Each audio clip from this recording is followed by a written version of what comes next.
Hey guys, welcome back to my channel. This is part 7 of What If Naruto Was in Bleach and Got Harem with Yoruichi. Before we begin, don't forget to like, share and subscribe, and also go and support the author, link in description. Naruto sat in a guest room in Kuakaku's house on the floor with a piece of paper in his lap and a pen in his hand. Let's see. Who do I want? They need to be able to see ghosts and the like, and they need to not be dead. That narrows it down a bit, he said to himself as he felt a cat hop on his shoulder, bringing a grin to his face. Yoruichi-chan. You do know that every time you get into that form all I can think about is you being naked, right? Don't scratch me, he said sternly, turning to the cat who had her claws out before putting them behind her back sheepishly. So what are you doing in here thinking so hard, Naruto? Yoruichi asked as she jumped off of his shoulder onto the ground. You're thinking so hard I think I can hear your brain cooking in there. Naruto gave her a dry look and flipped over his notebook to reveal only Ichigo's name on the paper. He's the only one I can think of that can and might help me. Of course he'd probably turn me down just to spite me, damn brat. Yoruichi gave him a strange look. What about the others? Naruto sighed. I would have said you too, but I can't sense any power from him anymore. Did he lose it or is he really good at hiding it? Yoruichi's downcast look told him everything. He lost it. Shaking his head, he kept going through the list of Ryoka. Well, Chad is a maybe, but he doesn't seem to be all that into the fighting thing. He seems like a reactionary kind of guy. Not the type suited for the work I'm going to be doing. Orihime. She's gorgeous and I absolutely love her personality, but again, she isn't a fighter. Maybe I can have her on as a medic of sorts or something though. He shrugged. Well, in the end it's up to them. Yoruichi nodded before giving him a sly look. Well, you have them all figured out. What about me? Naruto looked at her in surprise as she began to walk around him in a circle, stopping behind his back out of his sight. Don't you give me that look. I'm strong. I'm willing to get my hands dirty on this. I'm experienced. Give me a reason that my name wasn't the first one to hit that page. He felt her transform and then drape herself over his back with her arms wrapped around his neck gently. Well. Come on now, Naruto. I'm waiting, she said sweetly with a smile right next to his face. Naruto's eye twitched as he could feel every curve on her body pressed up against him. Kami, I wish you wouldn't tease me like this, Yoruichi-chan. It's so not fair. That should be the first reason you're not on the list, because you're an eternal tease. He felt her tighten his grip on him and decided to explain why he hadn't thought to include her. I didn't think you'd want to do it.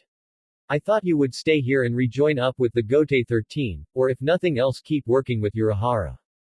Surprising Naruto, Yoruichi scoffed and nuzzled her cheek against his. When I left all of my positions and titles behind. I would have to start from the very bottom if I came back, and I'll be damned if I go back to school and work my way up from ground level all over again like some kind of chump.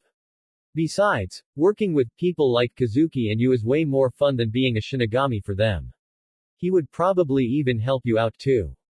Naruto held up his pen. So, I can mark you down as wanting to be on this little team of mine. The dark-skinned beauty nodded happily. Sweet. Now my team has sex appeal. His grin turned rather lecherous. So how should we celebrate the occasion of you offering your services to my little squad? I choose the have sex option. Yoruichi let go of him and let him get a full view of her, in all of her glory, seemingly not caring as she held her hands on her hips, allowing her breasts to jiggle. How about we pick the I get dressed, and you pick your jaw up off of the ground option? She said, smiling as she took delight in the power she had over perhaps the strongest newcomer to the spiritual world she had ever seen. Soi Fon would kill you if she could smell you on me anyway. So as having sex would get you killed. Naruto spoke in a dry voice. I don't care. I've lived a good, long life and you're a damn goddess. I'd die for it. She watched her laugh and walk out of the room. I'm not giving up, Yoruichi-chan. He yelled after her. I'm going to win you over once and for all one of these days. And you will love me. And make love to me. He thought for a moment and then added something. And if Soi Fon ever wanted to join in too, that would be just okay with me, Datbeo. He pinched his nose in annoyance and sighed. Fuck, still. Datbeo. He had Yoruichi yell out from elsewhere in the house, laughing loudly afterwards. Ah, that's so cute. You have a little verbal tick. Kuakaku, guess what Naruto says from time to time when he gets worked up? I don't know, he heard the lady of the house respond before Yoruichi whispered to her, as if it mattered at this point. Kuakaku broke down in laughter. Datbeo. Are you serious? I thought it might have been something cool. Does that even mean anything? Okay, Naruto said, standing up and placing his list in a ceiling scroll with his other possessions. That's enough making fun of me. It's time to go somewhere where I can get some respect around here. He threw his sage coat on and left the house, having to pass by the two raucously laughing women that saw him and laughed harder. Hearing them call for Ganju was the last straw as he kicked it into high gear from then on out. XXX. Seraiti 12th Division Headquarters, Shinigami Research and Development Institute. Naruto arrived and Mayuri seemingly noticed the second he stepped onto the division grounds because within 15 minutes of walking through the gates he found himself inside the research institute in a small room sitting on a medical table as a man with brown spiky hair, a few small horns in his forehead, and a lab coat over his Shinigami uniform checked something off on a clipboard. Alright Uzumaki-san. In just a moment you'll be receiving your physical. Physical. Naruto repeated inquisitively. That was why he was there. Why in the hell would he go all the way there for a physical, one he didn't need by the way, when there was a much more appealing option for a potential physical? I could have gone to Retsu-chan for a physical. She's hot. Why am I sitting here for a damn physical? I'm as healthy as a horse, an immortal horse. The man shrugged rather apologetically. You volunteered for this the other day Uzumaki-san. Now the lieutenant will be here any moment to commence with the physical and primary experiments. If you need anything in the meantime I am Akon. He bowed to Naruto and left the room, leaving the blonde to pout to himself. I can't believe this crap, he muttered to himself as he sat on the table with his arms crossed, looking around. There wasn't a damn thing in there except the table he was sitting on and a chair nearby. This sucks. It's cold in here, and some weird lieutenant is going to come in here and poke at me. I hate trying to be helpful. She shut his eyes and tilted his head back to look at the ceiling when he heard the door open. Oi, alright let's get this show on the road. Sorry to keep you waiting Uzumaki-san. A delicate female voice said, getting Naruto to turn his neck down so fast he got a miniature head rush. He got an eyeful of a young woman with green eyes and black hair pulled into a braid going down her back with two bangs framing both sides of her face, a face that had a rather melancholic look on it. Her Shinigami outfit had rather loose sleeves, and came up far shorter on her legs than any other he had seen before. She had on white fingerless gloves as well. Shall we begin? Naruto blinked and looked around her trying to see if there was anyone else that was to come in. You're the lieutenant I'm supposed to have been waiting on. She nodded and bowed to him. Yes, I am Kuretsuchi Nemu. Kuretsuchi Taiko's daughter and lieutenant of the 12th Division as well as vice president of the Shinigami Research and Development Institute. It is a pleasure to meet you.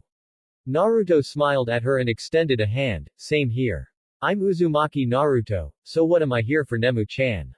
She seemed rather sweet. If he had a tail he swore it would have been wagging at this point. She looked at his hand and then back to his face, her expression never changing. What's wrong? Nemu shook her head as she looked over a clipboard. Nothing is wrong Uzumaki-san, why do you ask? Naruto blinked and retracted his hand. Well, most people would have shaken my hand or something. It's alright I guess. He said as he watched her pace around slowly and go through whatever was on the clipboard. So what am I supposed to do here? Nemu looked up at him from the clipboard and answered him. First we'll need to take some blood to study. Naruto nodded. Okay, cool. Then what? Then I was instructed to get your physical specs such as height, weight, age, and come up with a way to label you. Nemu said informatively. Again, a nod came from Naruto as he gave her a comfortable smile. There wasn't anything too weird going on so far. Okay, all of that is still easy except for the age thing. I don't think I can be exact. I don't really go year by year anymore. Is there anything else? Yes. Nemu said without hesitation, the last thing meant to be collected from you is potential reproductive material. I was intended to assist you with that part in particular.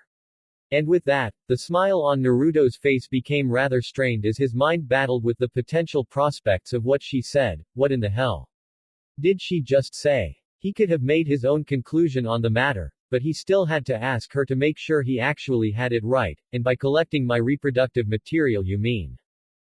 Not missing a beat, Nemu quickly answered him, I am to engage in intercourse with you Uzumaki-san. It was meant to be the final thing, but if you would prefer, we could proceed with it first. She began to reach back to undo her obi when Naruto's hand stopped her. Is there a problem? Hell no. Let's do this. That was what he wanted to say out loud, but damn him and his chivalry, he had to quickly squash that line of thinking, what the hell was wrong with him? He was passing up a chance to get laid because it was wrong. And Nemu was cute, really cute as the majority of Shinigami girls he had met were, but she couldn't have been okay with this. Nemu-chan. He said, keeping her from doing anything else, you don't have to do that. Don't. Tilting her head in confusion, the stoic girl blinked at him, it is an order from Kuretsuchi Taiko. And I have read the issue of Saraiti Communication Monthly that you more or less commandeered. Wouldn't something like this be enjoyable to you? Yes. Naruto freely admitted, yes it would. And I'm fairly certain that I'd wind up putting a smile on that pretty face of yours too, but this isn't right. Not only that, but if the guy was willing to send his daughter to do something like this for him he sure as hell didn't want to fork over any kind of reproductive stuff to him. No way in hell he was letting a lunatic like that get a hold of any potential future awesome, which is all that any offspring of his could ever wind up being. However, the fact that he would outlive his kids never appealed to him, thus he never attempted it. Wait, could I even get a soul pregnant? He shook his head, never mind, don't answer that. I don't even want to know. He jumped up off of the table, where is this guy? He and I are probably going to have a problem or two. Nemu looked at him impassively, very well. If you wish to see the captain then follow me Uzumaki-san. She said before exiting the room. Wait. Naruto shouted after her as he pulled on his pants, let me get redressed first. I'm not walking around here naked. Hey. It didn't take him too long to get his shirt and shoes on, allowing him to chase after her while he threw his sage coat back on. He quickly caught up and fell into step with her as she led him to where that weird-looking captain he volunteered to do this for was stationed. Why does she look so detached all of the time? I don't think I can get a smile out of this girl. He thought to himself as they walked through the halls of the facility. Whoa, what are those? Naruto asked as they passed by a lab with a multitude of bodies that had the appearance of humans that had stopped being created at the muscle layer. Freaky. Nemu noticed what he was looking at and answered him, those are Gigai faux bodies. They are how Shinigami conduct long-term missions in the world of the living. After a Shinigami hosts one it takes on their appearance and can be seen by humans in the living world. She motioned to the lab they were passing, we designed them here. This is one of the things that our division is known for taking care of. Naruto looked at the Gigai until they got out of looking distance, fake bodies ready for a soul to inhabit Orochimaru sure would have loved that idea. I'm surprised he never tried it. Eventually they made their way to an office that was pretty dimly lit and had 3 computers, behind them a rather large formation of things that Naruto first thought resembled a pipe organ. Oi, scientist Captain Man, I think that you and I have a gripe here. Sitting at the computer, the man turned around with his rather skeletal visage. Really, and just what sort of grievance do you have against me? He said as he got up and walked towards Naruto. The blonde of interest pointed at Nemu, what's this about wanting to collect my seed? First of all I appreciate the sentiment of sending her because she's super adorable, but then again I resent it on so many levels. He pointed to himself vengefully, no one's making any more me's anyway.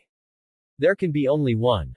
I see, Mayuri said in a rather disappointed voice, well I had intended to be nice about it and use one of your offspring as a test subject instead of you yourself.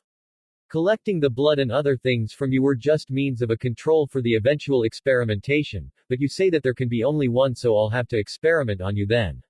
He said, not really as a threat, but as if it was already done. Naruto backed away a few steps, yeah, about that. I'm not really too stoked about being stuck in some kind of observation cell being prodded and stuff so how about we don't experiment on me and I don't blow this place to smithereens trying to escape. He then pulled on his own cheeks, besides, there isn't too much special about me when it comes down to it. I'm a human. A human that claims to be immortal and has a rather high level of strange power. Mayuri corrected for him, getting him to step back a bit further. ready to bolt for the hills when the mad scientist turned towards Nemu. You weren't supposed to tell him that you were intending to do such a thing to him, you useless creature. He raised his hand and released a backhand slap, however before it hit her she disappeared in a puff of smoke and a chair fell to the ground in her place. Don't do that. Naruto growled out lowly, holding Nemu to his side before letting her go. What the hell was that all about? You don't just hit girls, especially girls that are supposed to be your daughter, you bastard. Mayuri's ever-present grin never left his face as he responded, Nemu is my daughter, yes, my artificially created daughter. She can take a lot more damage than a simple tap like the one I was planning to give her. And I don't see how your opinion would matter seeing as how test subjects usually don't get an opinion on anything.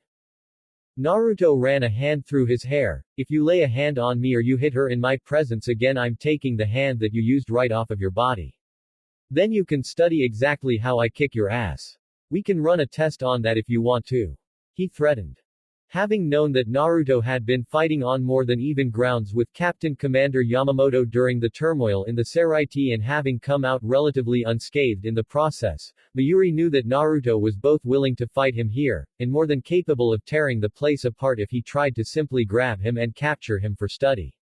He had just recently recovered from what had happened with the Quincy boy that had fought him and forced him to retreat and his body wasn't fully in condition for combat yet. He also didn't know enough about Naruto and his fighting ability to aptly go into combat with him. No, a fight here would cause too much damage in his laboratory and would destroy too much research. For the moment he would just have to let Naruto's insolence slide. After all, he said he was immortal. That meant that he had all the time in the world to find some way to study the man, learn something about how he fought, and then he would capture him and learn just what made him tick. And from the way Naruto had sprung to his daughter's defense he figured he had a rather decent way to get some of this information on him. Mayuri stiffly nodded to Naruto who had not taken his eyes off of him as he let his reiatsu start to leak out at the scientist's silence. Naruto let the pressure ease up as he accepted this for the time being. Turning to Nemu he tried to give her a reassuring smile. If you ever need some help or if you want to talk about something Nemu-chan just see if you can find me.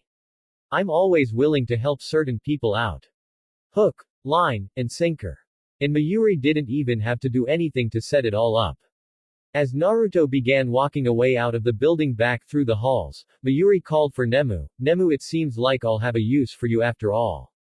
I want you to grow rather close to Uzumaki and find out how he goes about doing anything, everything, find out anything that you can. This is your new mission. Nemu simply nodded wordlessly, stretching the grin on Mayuri's face further. XXX. 11th Division Headquarters, Dojo Room. Naruto was seated in the lotus position in the middle of the room, his shoes and sage coat off as he sat with his eyes closed. They finally snapped open as the members of the division that were present all sat in a single file line in front of him at a far wall. After his little trip to the 12th Division, Naruto was in something of a foul mood and decided that if he was going to vent it might as well have been on a group of people who wanted to do nothing but fight anyway. He stood straight up and pointed at the group of men, picking out 3 of them, you, and you. All of you get up and take me on. He saw them argue about who was supposed to go first and he cut them off. No. You're all coming at me at the same time. That way it's a little bit more fair. Now bring it on. He barked. We only fight one-on-one in this division. One of the chosen Shinigami yelled out to him, any other way would be dishonorable to us. Fine then, tough guy. Naruto snapped back at him, I was trying to make it fair so that I might take a hit or two, but if you're going to be that way then you can be first, now get in here. The Shinigami eagerly jumped into the fray, drawing his Bakken, only to notice that Naruto was simply standing there with his arms crossed. Do you need a weapon? Naruto shook his head, just attack me already. I'll be fine. I know what I'm doing, and don't give me any of that fair fight crap. My hands are the most dangerous weapons in existence. Now begin. The man ran at Naruto and began taking swings with the wooden sword as well as taking attempted jabs at Naruto's belly, hitting nothing but air each time. After one stab at his torso in particular, Naruto spun out of the way and swept low with a spinning rear sweep kick, Konoha Reppu, Leaf Gale. The kick sent the man spinning on his back swiftly into the lineup of the other members sitting in the room, knocking more than a few of them out. Naruto stood back up straight with his body set in his taijutsu stance. Now anyone who wants to try their luck please come on down. With that, one by one, the members of the battle-loving squad came in to attack Naruto, who brushed them off relatively easily. One of them came in with a few vertical and horizontal swipes before being knocked unconscious by a flurry of uncountable punches to the face. Another one slashed downward at Naruto, who caught his attack by the wrist and spun around to jerk him off of the ground and throw him into a wall, knocking him out. Trying to rush in and try his luck next, one man rushed at Naruto only to get dropped with a hard side kick to the stomach. The blonde then ducked a swing coming for his head and ripped the attacker's belt off, pantsing him and distracting him long enough for Naruto to knock him out with a rising palm strike that landed right under his chin and lifted him off of the ground. Naruto let him limply hit the ground and cracked his knuckles before catching a bakken in his grasp and pulling in the person who had swung it, Rariato, lariat. He pulled him in and hit him right at the neck and under the chin with his bicep and the inside of his elbow, knocking him out. Naruto watched the man hit the ground and shook his entire body out. Come on, who's next? I've got all day, and a whole can of whoop ass for each and every one of you. Get a seated officer in here so I can get a fight. He then felt a tug at his pant leg and turned down to see a little girl with pink hair in a Shinigami outfit. Yes, can I help you? What's your name? He said nicely to her, getting a smile from her. I'm Kusajishi Yakiru. She said brightly until she was able to get a good look at his face. She then quickly scampered up his body and deposited herself on his back to grab at his cheeks and pull on his whiskers. Naruto laughed slightly at the girl pulling on his cheeks. It was very common to him after the age of shinobi ended and clan markings and the like fell out of the realm of normality. Everyone loved the whisker marks, it seemed, especially members of the opposite sex. No matter the age, you can call me that if you want to, I guess, Yakiru-chan. A shout of chance from another of the 11th Division member gave way to Naruto turning to the attacker and glaring at him dangerously, releasing a level of Reiatsu that stopped him in his tracks. I can stop people just by bullying them with this stuff. Awesome. He then spoke, scaring the attacker more than he already had been. Not with the girl on my back. But she's the lieutenant. The man cowered as he dropped his weapon and backed away. Naruto blinked and dropped the crushing feeling of his Reiatsu and looked at the cute little girl on his back who was still pulling on his cheeks. You're the lieutenant? He asked her curiously. He had known that the Hitsugaya guy looked young and was a captain, but he actually carried himself as an adult, albeit one that looked like a kid. This was different, way different. Yep. Yakiru replied cheerfully as she hopped over the back of his head and landed on the ground in front of him. You're really strong, whiskers. Ken-chan is going to like fighting you. Ken-chan? Naruto asked, who the hell is Ken-chan and why would he want to fight me? A powerful aura set over the dojo originating from behind Naruto, who turned around to see the massive captain with the bells in his hair and the eye patch. Oh, Zaraki Kenpachi. He looked at the height and weight discrepancy between them and frowned. Fuck. He then burst into smoke as a log that had been cut in half landed on the ground. Kenpachi had a bloodthirsty grin on his face as he saw the log hit the ground. Where did he go? And where did he get the log from? That is not the question you should be asking. Naruto yelled from just outside of the dojo window as he leaned on the sill. The question you should be asking is how to make the log appear for you.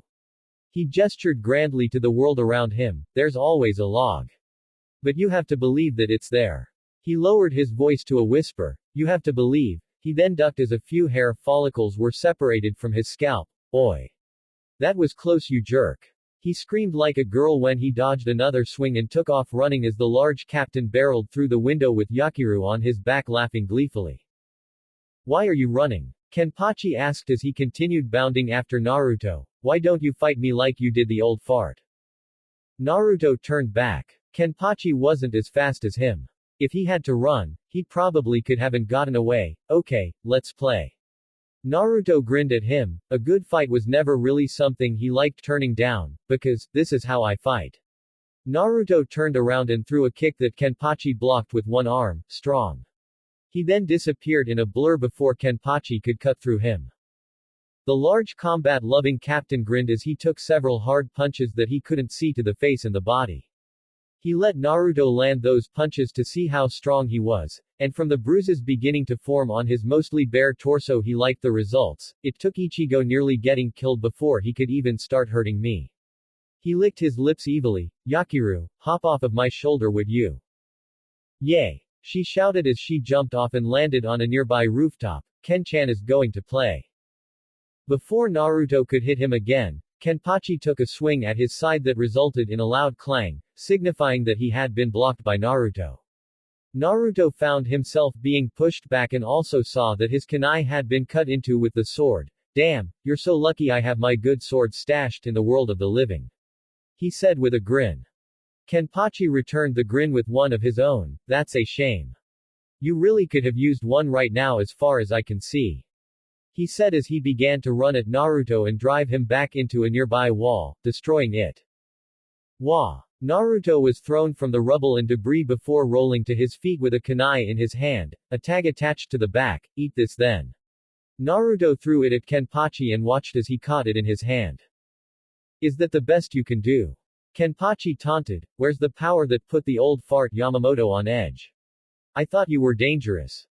Naruto smirked and pointed at his head, tapping his temple. This is the most dangerous thing about me. Boom. The tag attached to the kunai he threw at Kenpachi finished burning down and exploded in his hand and face. I'm supposed to be unpredictable. He then started cackling madly. Cackling that was matched by a figure in the smoke from Naruto's explosive attack. You still want to fight, don't you? Absolutely. Kenpachi shouted in glee as the smoke cleared to reveal nothing more than a few slight singe marks on his clothes. Let's see what's more dominant. Your unpredictability or my insanity. Naruto cursed to himself as the large man charged back towards him. Note to self, against stronger souls explosive notes do all of nothing except make pretty distractions. He rolled under Kenpachi's opening slash and got back to his feet inside of his guard where he unloaded a heavy right hand to his body that put a smile on his face when he heard him exhale. Looking up at the man's face however, he still saw nothing but a grin. Nothing. Really?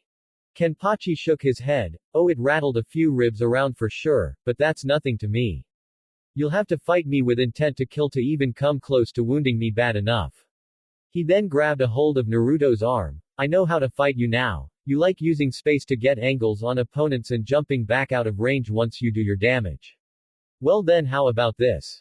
He went to slash at Naruto who he still had a hold of only to find that Naruto caught his strike with his one free arm. Now both of their arms were bound and useless. You're not as flimsy as you look, Uzumaki. Naruto bared his teeth as he strained to hold back the powerful man. He was like a rhino. He was so strong. I'll take that as a compliment. He headbutted Kenpachi in the chest 3 times only to give himself a headache. He looked back up at Kenpachi who was still trying to cut him but still couldn't move, however Naruto's arm was shaking dangerously. Naruto glared defiantly and kept headbutting Kenpachi again and again. Come on you big bastard. Drop the sword. Headbutting Kenpachi was similar to headbutting a brick wall. It gave him a headache but he knew it hurt. He could feel Kenpachi's ribs and breastbone giving way every time he struck with his skull. Those are good hits. Kenpachi yelled, seemingly happy that Naruto was doing him harm on the inside. Now for mine. He finally overpowered Naruto, as if he had been playing before, and cut Naruto across his chest. Naruto grit his teeth in pain as he refused to yell from the slash. Fine. Now it's my turn again. He formed a blue ball of energy in his newly free hand and slammed it into Kenpachi's body, Rasengan, spiraling sphere. He saw the attack begin to carve into some kind of yellow aura around Kenpachi that he eventually broke through and started doing damage to his body directly as he started carving into the man and wounding him. Kenpachi's grip on Naruto's arm refused to loosen as he rooted his feet into the ground through the pavement. He was not getting blown away with this attack. This guy, I like this guy. He thought as he lifted his sword and slashed into Naruto's smaller frame again, grinning madly when he didn't let go of his attack. Seemingly being given the green light, Kenpachi began cutting freely into Naruto's torso, leaving wounds all over his body. Naruto's force on the Rasengan grew weaker and weaker with every hit he took from the powerful captain. I really wish I would have put some Kage Bunshin up for Sage mode before I came here. How was I supposed to know that I was going to wind up fighting Juggernaut Man here? Fine then, I guess he can take me trying to kill him a little bit. From Naruto's sleeve, a hidden kunai emerged that Naruto used to pump wind chakra into Hidan flying swallow. Naruto slashed at Kenpachi with the blade and cut his sword arm before using the weapon to stab into the arm that had the hold on him, forcing him to let go, finally allowing Naruto to get away. The two squared off with many of the 11th Division paying close attention to the battle. Naruto took note of the wounds on his body and found that thankfully they were healing rather quickly. They had even stopped bleeding. Kenpachi had blood flowing from a rather deep-looking spiral groove drilled into his chest and had a deep wound going through his left wrist, but the battle-hungry look on his face hadn't wavered in the slightest. Okay, that's enough fun for one day. You're running away, Kenpachi said, almost in disbelief. He was enjoying the battle. Naruto hadn't backed up a step since the fight started. He hadn't run away. He hadn't cowered when he had been caught. He hadn't quit or even accepted defeat as a possibility for even a moment. And in addition to that, he looked durable as hell. He wasn't even breathing hard or faltering a bit from the wounds he had taken, and Kenpachi knew he had cut deep from the amount of blood that was still steadily dripping from his zanpakuto. How disappointing. Naruto grinned at him, categorizing his wounds as mere trifles at the moment. They were slashes.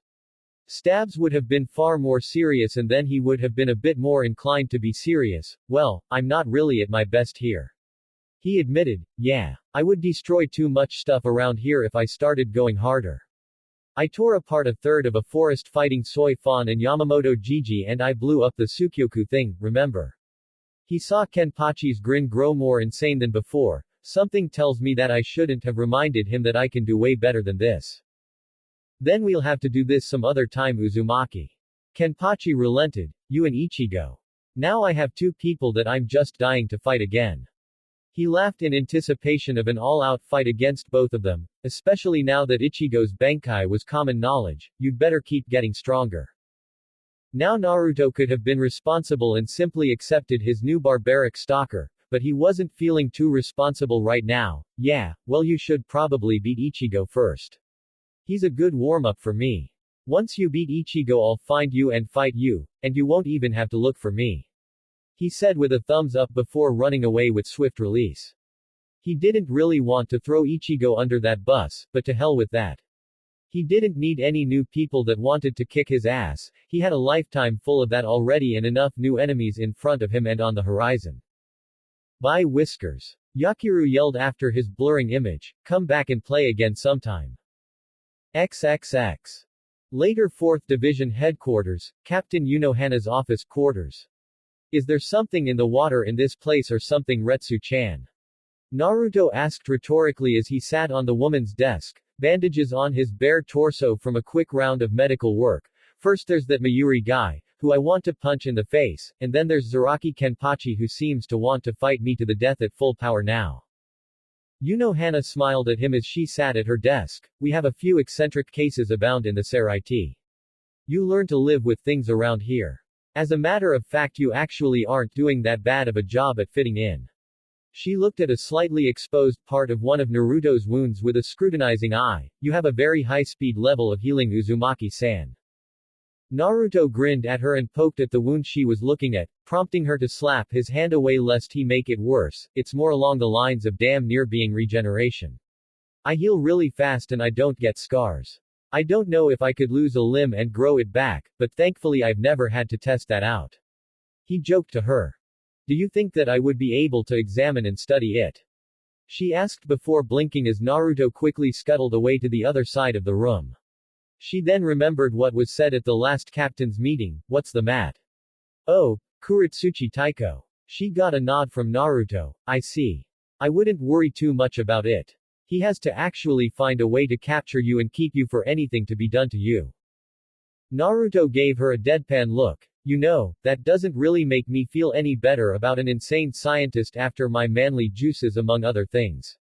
He then decided to ask her a question. Hey, weird question Retsu-chan. I'm a human, so do you know whether or not I could even get a soul pregnant in the first place? The smile dropped from her face as she took some time to think about it. You know, I have no idea. I don't have any recollection of that being in our records, so I wouldn't know. I would assume you could. She shrugged. I would guess that it would be something to think about. Do you have any offspring in the world of the living? Naruto rapidly shook his head. No, no way, how could I do something like that? I could never. I would outlive any kid I wound up having by years and years. Besides, the world doesn't need another ninja like me. They do a good enough job of killing themselves without more human weapons. Is that all you think of yourself as Uzumaki-san? Hana asked sadly, but with some hint of anger in her voice. You cannot rightfully call yourself nothing more than a weapon, that's not fair to you. From what I've seen of you, you're a very kind and considerate person. Yes, you are very powerful, but to be so cruel to yourself as to label yourself a weapon, here you would be a Shinigami, not a weapon. You're not that much different from us, and we're more than just weapons.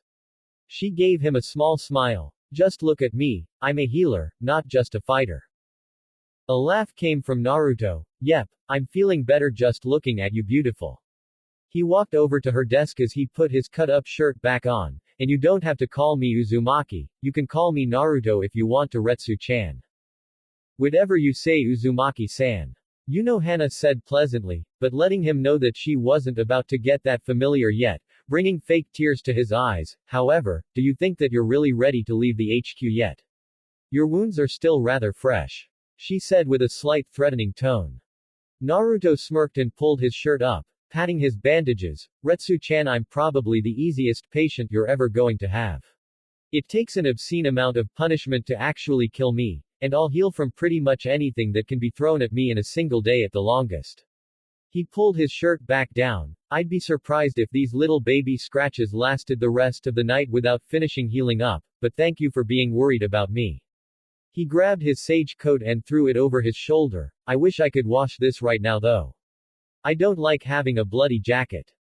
Standing up and extending her hand to take it from him, Hana surprised Naruto with her following proactive comment. I could always have my division wash it for you and return it if you'd like. It's no problem since they will be washing loads of things anyway. Naruto beamed at her. Thanks a lot, Retsu-chan. He handed it to her. That jacket is really important to me. I've had it a long time and I take really good care of it. When I'm not getting it stabbed, slashed, burned, and shot through, he said mostly to himself. However, a giggle from Hana said that she had heard him as well. Anyway, I know you and your division will fix it up. If you need a favor from me, then feel free to ask me anything. She waved him off. I will keep that in mind, and I'll most certainly take good care of your jacket, Uzumaki-san, Datbeo. The look on his face when she said that last line to him was a combination of horror, embarrassment, and anger. The look on his face didn't subside even as Hana's melodious laughter rang out through the halls of the 4th Division headquarters. I'm going to go hang out with Ichigo for a bit, he said as he almost stormed out of her office temper tantrum style, this doing nothing to stop her from laughing at him. Can't believe it. I lost my cool in this place just as quickly as I got it. He grumbled to himself, the Shinigami in the halls giving him a wide berth as they could feel the ill intent rolling off of him. Oh, come back, Uzumaki-kun. Hana said in between her bouts of laughter. It's okay, I think it's rather cute. XXX. That evening, 2nd Division headquarters, Soi Fon's office quarters. Soi Fon sat in the middle of a rather vacant room that she used to practice the motions of her Hakuta and to meditate as she was currently partaking in the latter. Suddenly her eyes snapped open and narrowed. And what are you doing here again, Uzumaki? She asked in an exasperated voice, though she didn't really have a problem with it. Do you want me to kill you for trespassing? Come on now, Soi Fon. Naruto said as he suddenly appeared from his camouflage jutsu, standing against the wall of the room with his arms crossed as he smiled at her. I've done stuff way worse than just drop in to say hi for you to want to kill me for this.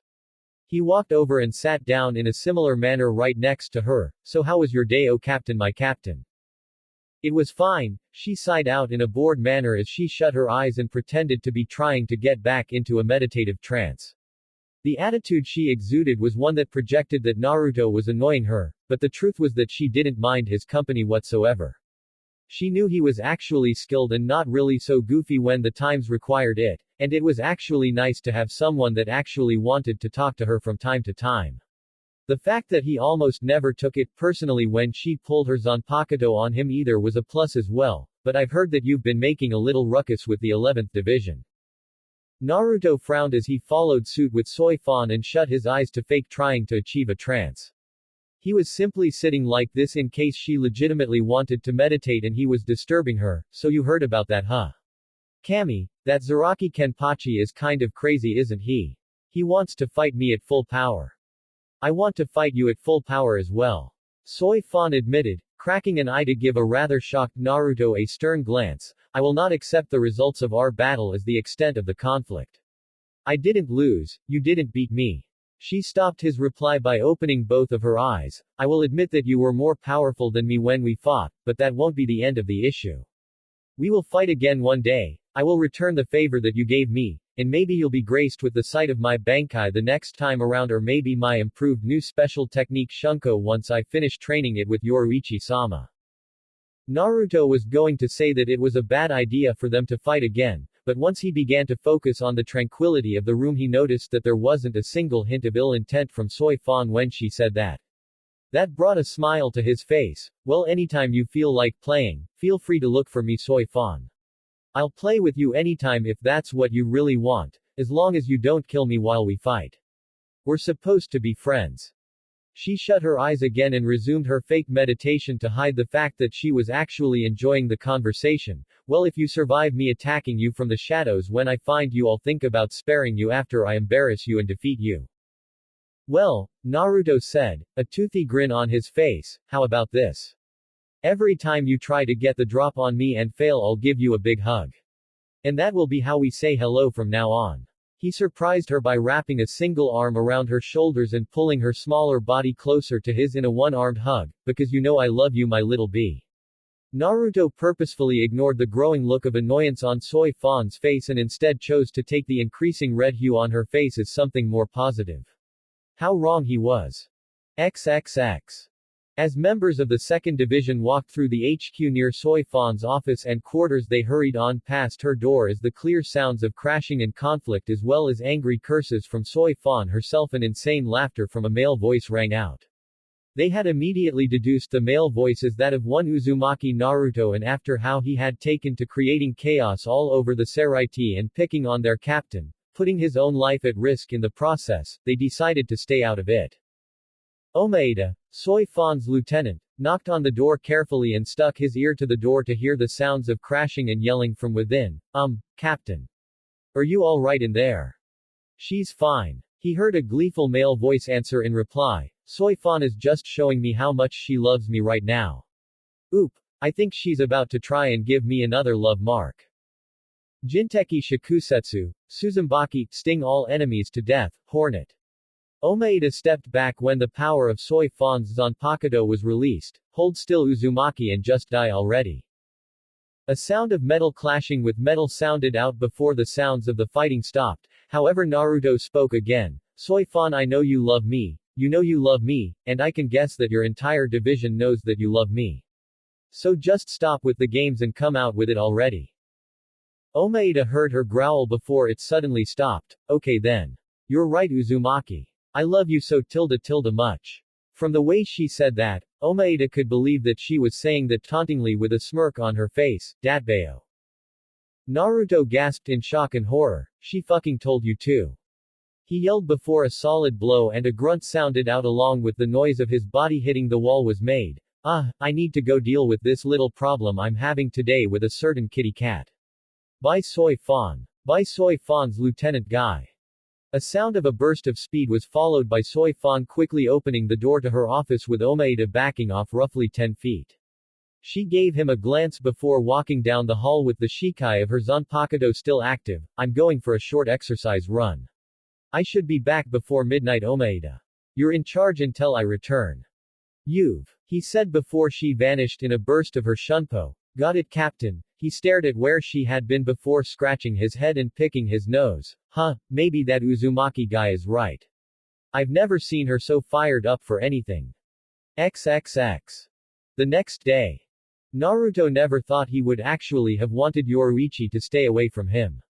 If he had told himself that on the day he had met her, then he would have slapped the taste out of his own mouth. However, today was far from fun for him to be around Yoruichi. So Naruto, are you going to get into any more fights before we leave today, Datbeo? The dark-skinned goddess asked him with a humored smile on her face. All Naruto wanted to do was shut her up, somehow. But he couldn't catch her to make her shut up. Stupid Shunpo. Why did she have to be faster than him? Yoruichi-chan. Naruto whined pitifully. Please stop talking about that. I almost never say that anymore. Only when I'm pissed off or get really worked up somehow. This brought a smirk to her face as she sidled up to him and bumped him with her hip. Oh, so thinking about me got you all worked up now, did it? They were walking towards the former site of the Tsukyoku to be taken back to the living realm after Naruto had gratefully collected his sage coat from Unohana at the 4th Division HQ. What about me could possibly get you flustered him? Naruto grinned at her. I could start listing things, but the first half dozen things I'd describe would be parts of your anatomy. He then frowned. Did you have to tell everyone about the dadbeo thing though? I would have been taken way more seriously around here if you had managed to keep that little piece of information to yourself. I mean, even Retsu-chan laughed at me. Not with me, at me. She'll never think I'm cool if she thinks of that word every time she thinks of me. Yoruichi kept the look of a cat who just swallowed the canary around him, and he relented. Oh, who am I kidding? I can't stay mad at that face. You're so sexy. I already knew that, Naruto. Yoruichi said matter-of-factly before she reached somewhere on her person and handed him a note. This is from Yamamoto Sotaicho. I don't know how he kept finding me to give me these things when he could have just found you. You weren't that hard to pin down in one place, were you? Naruto just took the note with a sly smirk, getting her to palm her face. Never mind, you probably were. She noticed his face turn thoughtful. What's the matter? Naruto pocketed the note. Well, Yamamoto Gigi wants me coming back here regularly with updates on how my team is going, so I'm probably going to be working Urahara a lot more these days since he has the only Reishi Henkenki, spirit exchanger, in the world of the living that I know about. He then blinked and gave her another look of contemplation. Do you think he'd want to be on the team, or do you just think he'd rather yank favors out of me unofficially? Yoruichi rubbed her chin in thought. Probably the second one, just to mess with you even if he did want to join. Did the note say anything else? Naruto nodded. He's going to accept my request. I'm going right into Hueco Mundo when they all figure out Aizen's location. Yoruichi raised an eyebrow. This concerned her extensively. She had to say, what about a way to get back? Don't need one. He answered quickly before a sharp blow to the back of his head forced him to cover up and crouch down. Ow. Why would you hit me? What did I say now? Yoruichi kicked him in the side and pushed him over onto the ground. You are not going into Hueco Mundo just like that because you're angry at Aizen. Do you think you're the only one that wants to get a shot at him? She pressed her foot on him when he tried getting up off of the ground. Even if you could get there, you wouldn't be able to get yourself back. Can you open a Garganta? What's a Garganta? He asked, getting her to press harder on his chest in response. Ow. What? That was a legit question. She nodded and spoke. That's the point exactly. You're strong. You're really strong, but Aizen is too, and he knows more about the situation than you do. Why do you want to fight him so badly anyway? You weren't even manipulated the way the rest of us were by him. I can see that someone like him is the lowest of the low. Naruto said seriously. From that little interaction I had with him, I could tell that he's the kind of guy to turn existence into his own little chessboard. And his ambition, whatever it is, to become God, like he said, is going to cause a lot of upheaval, which is going to lead to fighting, which is going to lead to many people being killed for what? For one man's grievance against nothing. He rubbed Yoruichi's leg gently to try and calm her before removing it from his chest. I don't know what he did to make you so angry, because you seem madder than just for him escaping from here, but he's obviously been playing too many sides against another. Yoruichi looked down at him with softened eyes as he started standing up and dusting himself off. Naruto.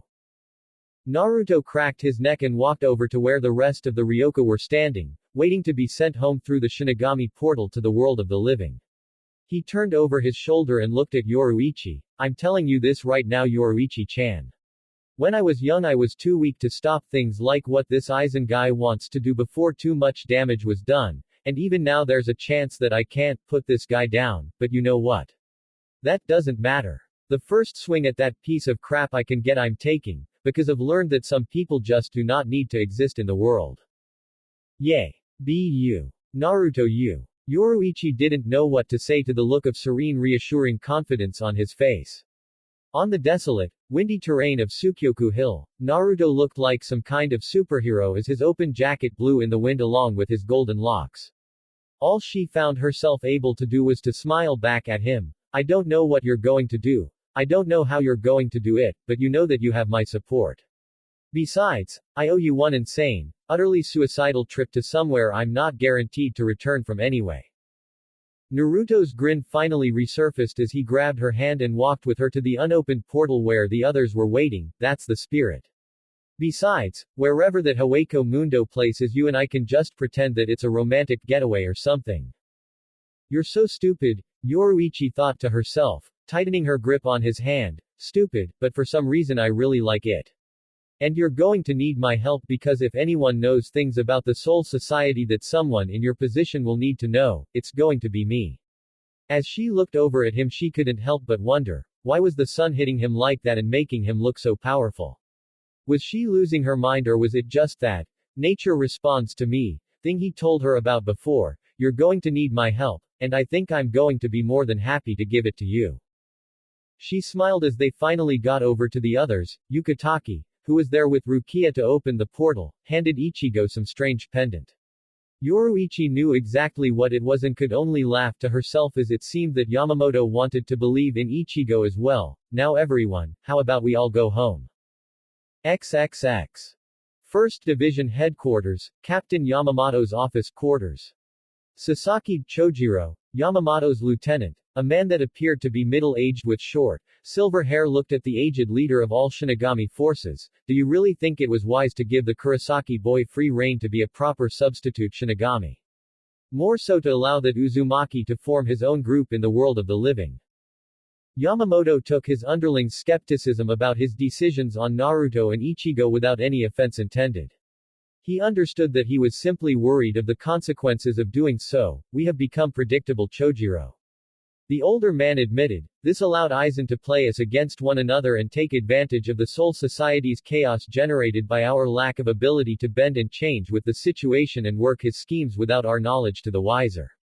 He stroked his rather long beard. I have a feeling that the decisions I have made on those two will provide the perfect wild cards that we need to weather this coming storm. After returning from the Soul Society and being picked up by Urahara and Tessei on what could only be explained as a flying carpet, the youngest members of the group, Ichigo, Chad, Ryu, and Orihime, were dropped off at their homes. Naruto and Yoruichi went back to Urahara's place, being that Naruto didn't have anywhere to return to anyway. After arriving at Urahara's, the group wound up sitting around the table with the hat-wearing man staring down his fellow blonde with a grin on his face. Well, how was it? Did you bring me anything? Got a postcard? Any messages for me? Nope. Naruto said firmly before rethinking his statement. Oh, actually yeah, I do have something for you. Urahara blinked in confusion. He had been joking. He didn't really expect anything from the trip to come back for him, really. What is it? A fist to the face that knocked him across the room was what he received from Naruto. Naruto stood up with a tick mark on his head and his hand formed after an angry punch. He took a series of deep breaths and sat down. That was for everything since we met, up to and including introducing me to the Vizards and sending me half-cocked into the Soul Society without so much as a word of warning or any advice. Urahara sat up with a bloody nose, and that's all I'm getting for that. He said disbelievingly, not really too upset about just one punch, a punch that left him conscious and coherent. And what about Yoruichi? She's half the reason you even went in the first place. Naruto wiped Urahara's blood off of his knuckle. I'm going to get her back for that later too. He ignored Yoruichi's squawk of indignation and kept talking. Besides, since she was the one that requested me to do this, she has to pay me now. I would say that this qualified as an S-rank mission.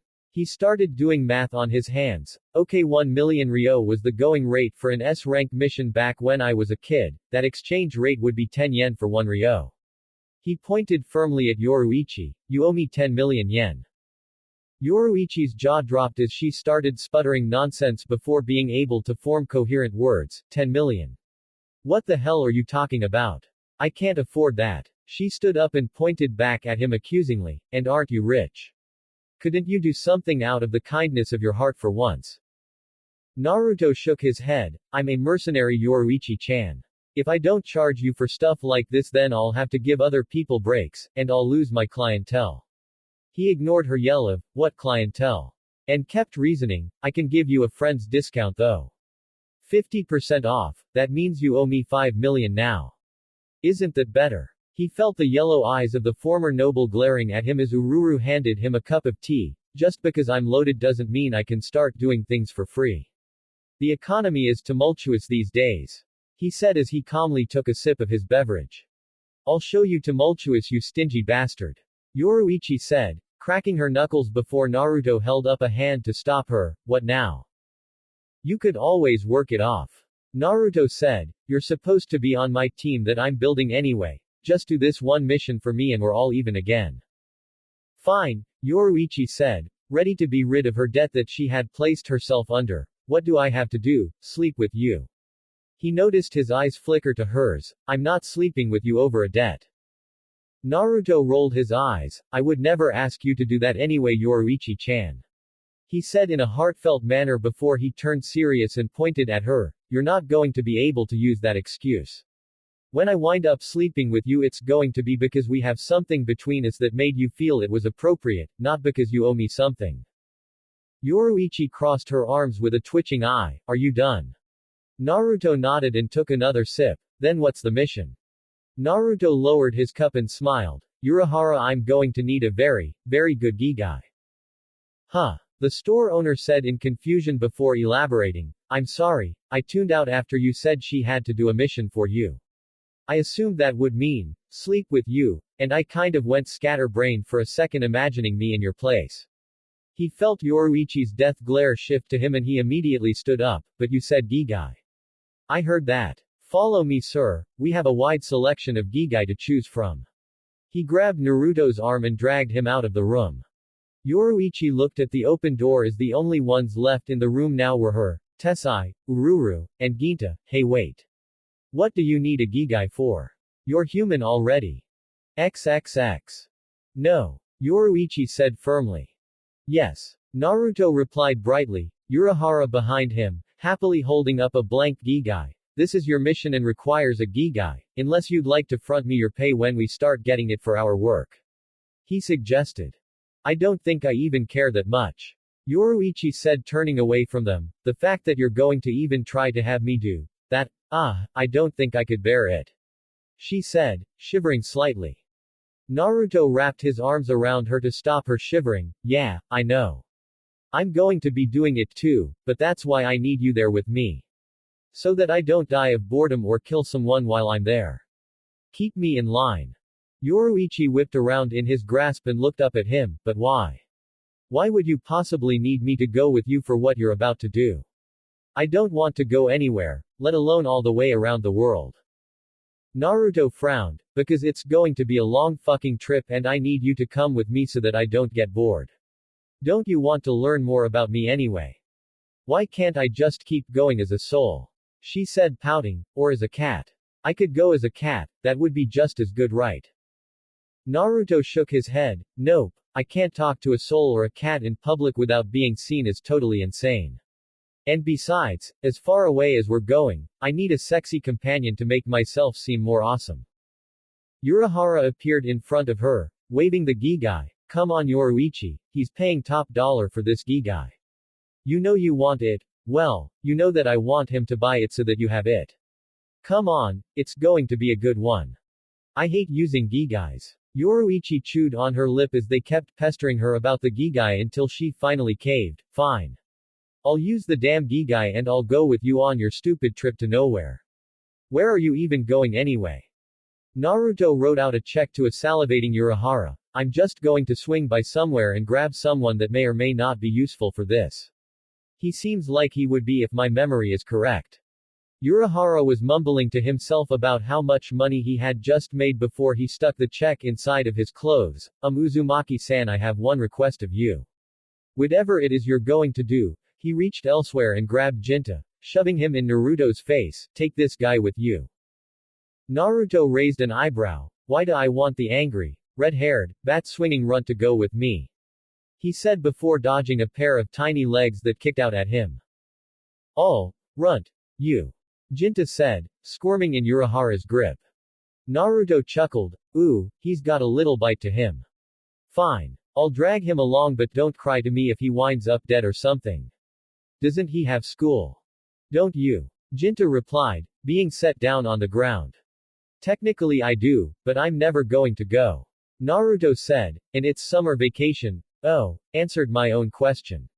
He scratched his head and looked at Urahara. Why do you want me to take Wonder Brat? He's going to cramp my style. What style? Yoruichi asked as she held the gigai she was going to have to use and stared at it distastefully. What possible style could you be talking about? Naruto grumbled in reply, don't worry about it. He looked down at Jinta who was staring up at him with the usual punkish look on his face. Are you going to be a good brat or am I going to have to tape your mouth shut all the way on the trip? Urahara interjected at that moment, so where are you going and why are you even going there in the first place? He asked Naruto, you don't seem like the kind of guy that really goes anywhere with any real purpose in mind. I need a team. Naruto said, I'm supposed to be building something of an observational first response team here in the world of the living since all of Aizen's plans apparently danced around every single person in the Soul Society. He looked at Urahara with a grin, you probably wouldn't want to but I'll ask you anyway, do you want to help me out? Maybe, Urahara said, holding his fan in front of his face, what am I going to get out of it? Money. Naruto started listing things, a better rapport with the Saraiti, money, you get to hang out with me, money, he stopped listing, I'll have more when things get underway I guess. I'm doing this because it has to be done. Urahara thought about it for a moment as he paced around, I need to think about it. Things are going to be getting a lot more hectic soon. He stopped walking around and snapped his fan shut, I'll tell you what. You go on your trip and come back and I may have an answer for you. Cool. Naruto said, I'll leave tomorrow and should be back in 4 days, hopefully with everyone else intact as well. Oh, and I'm going to need another gigai as well. The best you've got, because I've got an idea.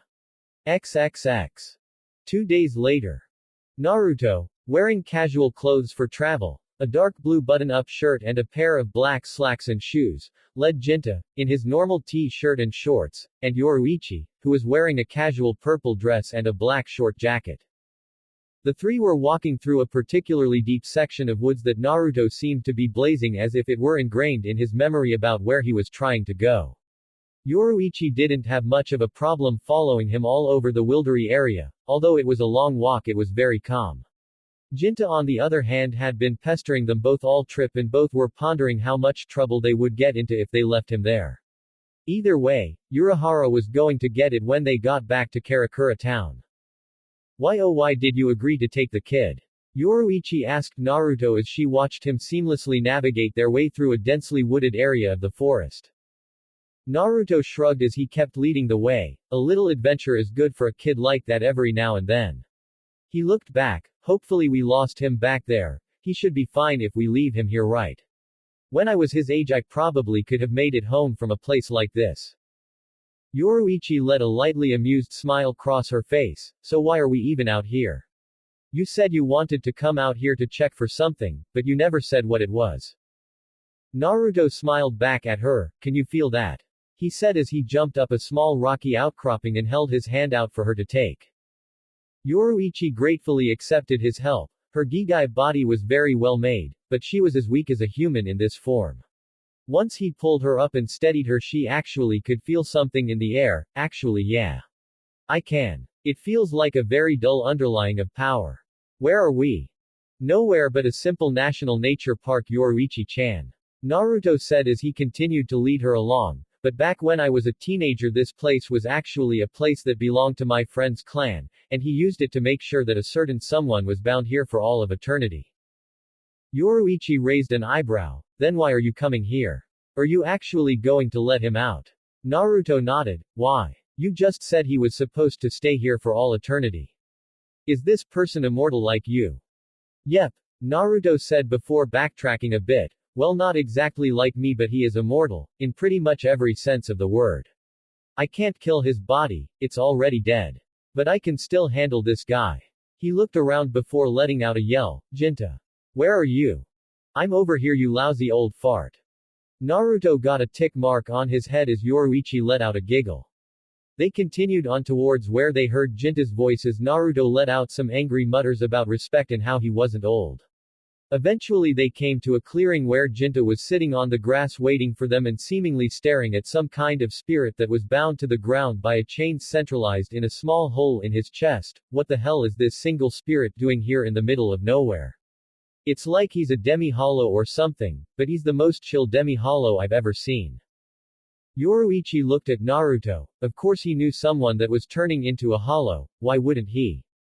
She thought, fighting the urge to facepalm when Naruto greeted the spirit. Hello Hidan. Naruto said brightly at the soul who turned to him and went wide-eyed. Yep, I'm back again. Oh man, Hidan said dejectedly. He was dressed in a frayed and tattered black cloak with red clouds on it. He reached off to the side where there appeared to be a large scythe with 3 blades on it off to the side, but it seemed to swim just out of his reach. Damn it, I forgot. The scythe is too far away from where my physical body is, or else I would have cut this loud-mouthed runt down before you got here. He plopped unceremoniously on the ground and glared at Naruto. So what do you want this time, kid? The last time you were here 20 years ago you stood here and gloated about how you kicked the Akatsuki's ass and blah, blah, blah. He grunted. So what do you want now? To get you out of here. Naruto said calmly. I want you to work for me. I can get you out of here and get you back to living in the real world again, and seeing as how you didn't age just like me after all of these years you're still immortal. Thank Jashin, Hidan replied sarcastically. It was cool until right when I got buried here by what's his face. I survived for around 2 years and then I died. My body needed nutrients. Jashin-sama couldn't take away that little disadvantage. And then I didn't go to hell or heaven or whatever. I was just stuck here in the stupid sacred forest. Alone. I forgot how long it's been. Over 2,000 years. Naruto answered him. I told you that last time I was here. Hidan's eye twitched. I haven't killed a single person in over 2,000 years. How have I not been excommunicated from Jashin-sama? Jashin. Yoruichi said as she walked closer to Hidan. Jashin-sama. She analyzed Hidan's face closely, unnerving the man, but there wasn't really anything he could do to push her away from him. What is that? And how have you been here for 2,000 years and not turned into a hollow yet? It should have happened after 1 year. Jashin-sama is my god. He is the embodiment of slaughter and violence. I don't know what a hollow is, sexy lady. Hidan said absently. Anyway, what are you doing hanging out with the stupid blonde kid? Yoruichi backed away from him and jerked her thumb over at Naruto. For now anyway, I'm supposed to be working with him and I'm more or less his guide of sorts to the Soul Society, the place that souls go when they die. She turned to Naruto. Are you really so sure we can use him? He doesn't seem like he'd be easy to control. How would you even get him out? In a minute, Yoruichi-chan. He said before focusing on Hidan. So how about it? You get to fight tough people that are going to stomp a mudhole in your ass and might be able to kill you for real. And you might just get to meet Jashin for real if he's really a hollow. What does he look like? Hidan smiled as he hadn't gotten to talk about Jashin in thousands of years. Jashin-sama has the appearance of a normal human white skeleton. He wears an ornate crown on his head, bracelets on his wrists, and has a royal purple coat with black fur lining it. Every time I activated my curse I saw that regal sight, the embodiment of death. Except for the last time when I lost that battle here. Yoruichi looked over at Naruto and silently mouthed the word, hollow, probably Vasto Lord. To him, getting a nod from him. How are you going to get him out? Naruto walked over to Hidan and looked him into the eye. If I let you go you're going to work for me. I'll pay you, but you can't go around just killing people anymore. He saw Hidan's mouth open to snap at him when he continued, but you'll get the chance to fight a ton of enemies, and you'll even get the chance to see Jashin firsthand once I find a way to reach his realm. Hidan's eyes sparkled at the prospect, although he wouldn't be able to express his faith anymore. But none of that was his fault. He'd tell Jashin that once he saw his god firsthand. Fine. Get me out of here and I'll do whatever the hell you want. Cool. Naruto said. Cut the chain, Yoruichi-chan. Naruto. Yoruichi yelled at him abruptly, grabbing his cheeks in her hands like he was a child. If I cut the chain he'll painfully turn into a hollow. And I can't perform a Kansu, soul burial, on him. Even if I do the Kansu he'll go to Rukongai and we'll have to look for him all over again. That could take years. Besides, he's bound to this land or else he would have probably become a hollow millennia ago. Naruto let out a huff. Fine, I'll do it myself. He said as he started making hand seals. Your way actually would have been more pleasant for him, he likes pain. Gedu, outer path. Naruto's Rinnegan activated as an ethereal, demonic-looking head emerged from a purple border at Naruto's feet, lifting him off of the ground as he stood on it. Sorry Hidan, this is going to suck until I can get you what I need. What the hell are you doing? Hidan asked before the tongue of the head grabbed him tightly and ripped him from his chain before it swallowed him whole and receded back into the ground. As the head disappeared, Naruto turned back to Yoruichi and Jinta with a satisfied look on his face. Alright, I've got what I came for. Let's head on home. The other two watched Naruto shove his hands into his pockets and whistle a jaunty tune as he proceeded to walk away. Come on you guys, I only rented that car for 5 days. We have to go back now. Jinta pointed at Naruto with a shaky finger. Did he just call up some weird creature to eat that guy's soul? Who the hell is he? Yoruichi just herded the boy along to follow after Naruto. Just go. The more questions you get, answers to the more pop up later. XXX. 2 days later, evening, highway back to Karakura town. Yoruichi sat in the passenger seat of a black convertible that Naruto had rented to drive across the country and had her eyes locked on Naruto as he kept his own blue orbs on the road. So are you going to tell us what the hell we just saw you do back there? Naruto panned his eyes over to her for a moment before looking back forward. I'm pretty much the bridge of balance in the world of the living. I can interact with souls and I kind of could before I could freely see them. Now I can do more than just rip souls out of the bodies of others though. He playfully tapped Yoruichi on the nose. I could pull you right out of that gigai of yours if I wanted to, right now. Yoruichi smiled at him before looking in the back to see Jinta asleep on the seat. She turned back forward and let out a yawn and shut her eyes to catch a few Z's. How could a human have amassed so much power? Even before you knew what you were really doing, you had the power to affect life and death. I can't imagine having a role like that, something that's so far beyond what your species should be able to do.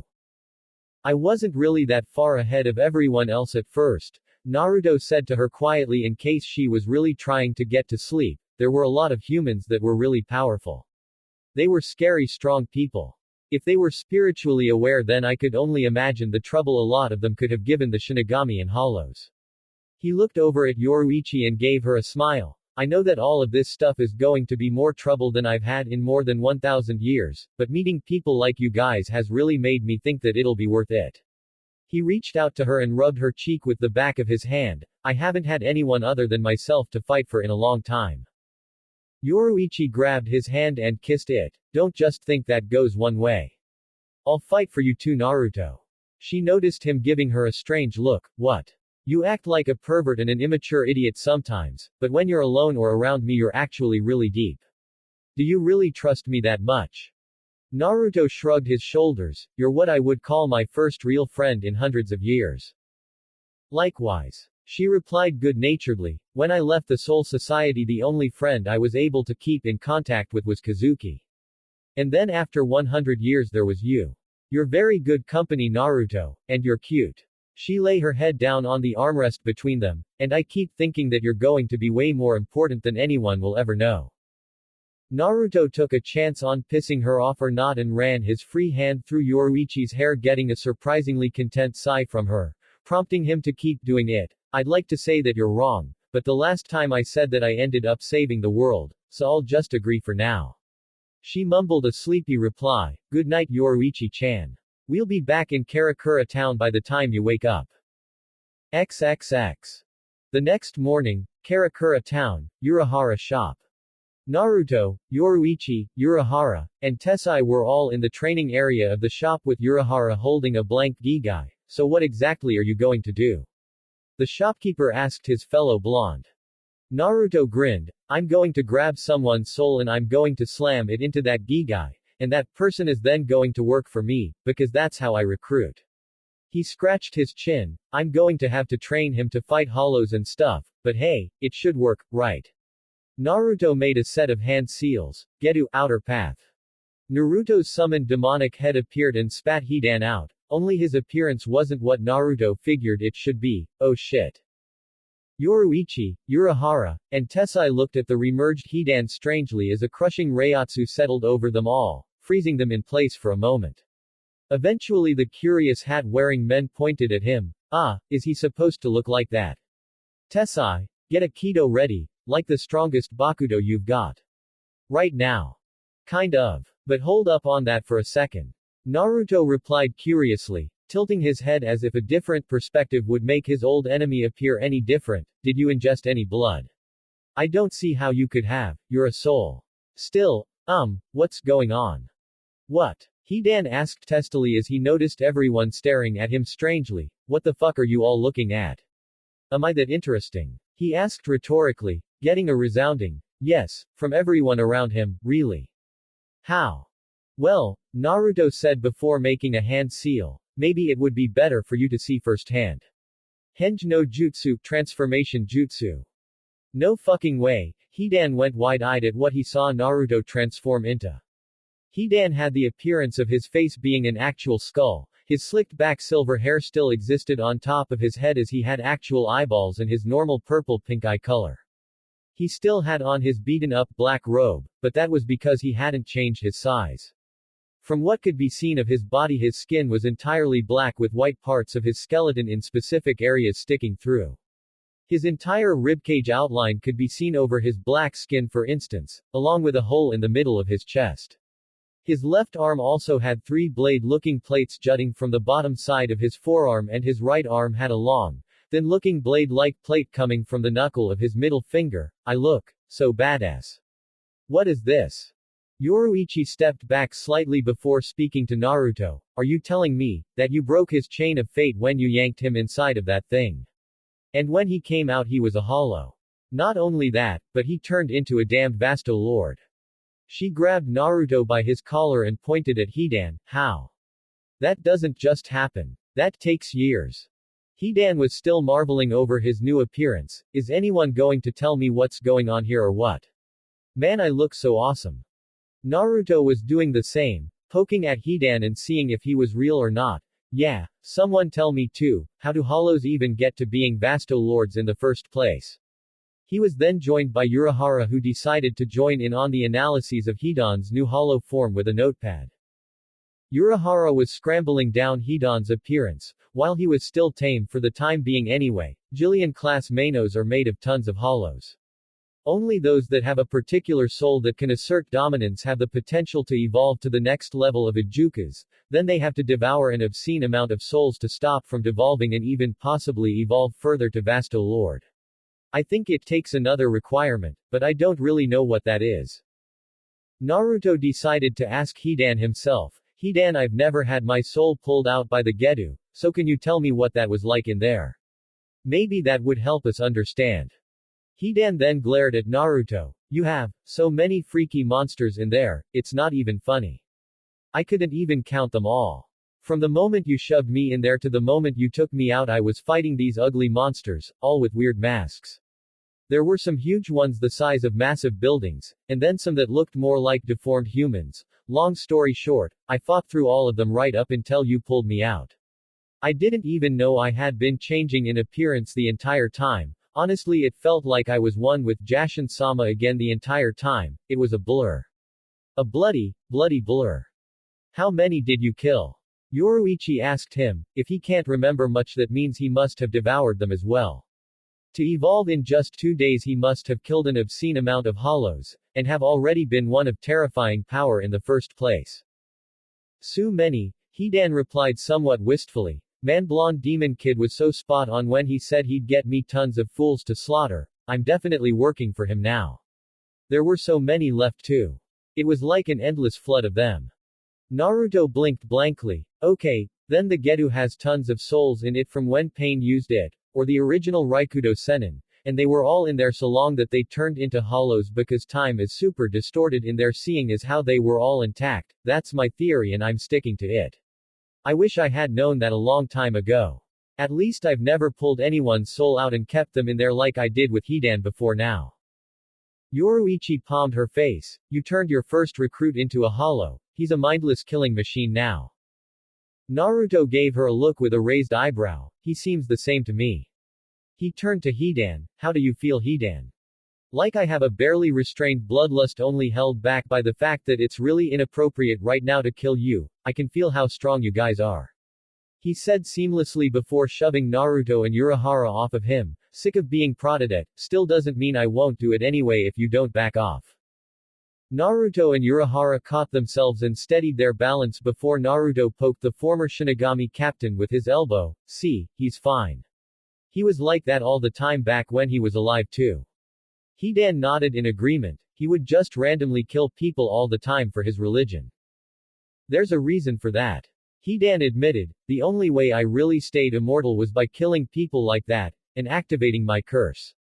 I really don't feel very different at all. I mean, there's a part of me telling me to kill you all, but it's not really any different from when I was alive after the ceremony that made me immortal took place. He pushed his finger into the hole in his chest. I'm going to miss the stabbing myself in the heart thing. It never killed me. Yoruichi stared at him wide-eyed. So you really were a human touched by a hollow. Your hollow hole is where your heart used to be, and if you could stab yourself there when you were a human you must have been developing a hollow hole the entire time. Alright. Naruto yelled at last, enough messing with Hidan. He's not berserk and set on killing us all. Yet. Hidan added absently. Yet. Naruto repeated with a light glare to the infant hollow, so he's still cool. And if he ever feels the urge to kill overwhelming then I'll just pull him into the Gedu and he can kick some more ass. It's simple. He grabbed the nearby Gigai that Urahara dropped nearby and held it up steady. Now I'm going to. Are you sure that's going to work? Urahara asked him once he realized what was about to happen. I've never seen anyone put a hollow into a Gigai before. Naruto and Hidan looked at each other before the hollow spoke. I'm a soul ain't I? Why can't I go into it? He asked. Before Urahara could think of an answer, Naruto activated his Rinnegan and his hand was surrounded by a black aura, and that is all the reasoning that I need for attempting this. I do stuff that no one has ever done before all the time. I'm a trailblazer. He said as he grabbed Hidan by the face and slammed him into the Gigai, watching as it took the form of Hidan's human body, and now we need to get him some clothes because nobody wants to see that. Naruto turned away from Hidan, covering his eyes like pretty much everyone else. Hidan looked at his human form, naked, and smirked, sweet. Haha, this is awesome. And I don't feel like killing you all any more than usual. He noticed them all giving him a dry look. Right, I'll work on not wanting to kill people so much anymore, but can I go back into that Gedu thing soon? That was great. Yeah, Naruto said, if he's a Vastolord and that's supposed to be the strongest kind of hollow he'll be fine, plus he'll need the practice in battle won't he? Urahara was rapidly writing in his notebook, the Gigai steadies the volatile forms of the more powerful hollows, keeping them from having to devour other hollows to keep their level of strength. Hence the lack of the empty feeling in Hidan. This is a major breakthrough, it's seriously important. He ran over to Naruto. I'll definitely join your team if stuff like this happens to you all the time. And as long as I can study Hidan here. Hidan had just been handed undergarments, a black shirt, and blue jeans by Tessai. As long as I get paid and get to beat up more of those hollows I don't give a damn what you do with me. It's my job now. Urahara went over to Naruto and shook his hand. Then you've got yourself a handsome scientist, Shinigami, humble shopkeeper on your team Uzumaki-san. Hidan's Gigai is the kind that will suppress his Reiatsu from those that can sense it since he clearly can't control it himself and it would alert far too many people. This is so exciting.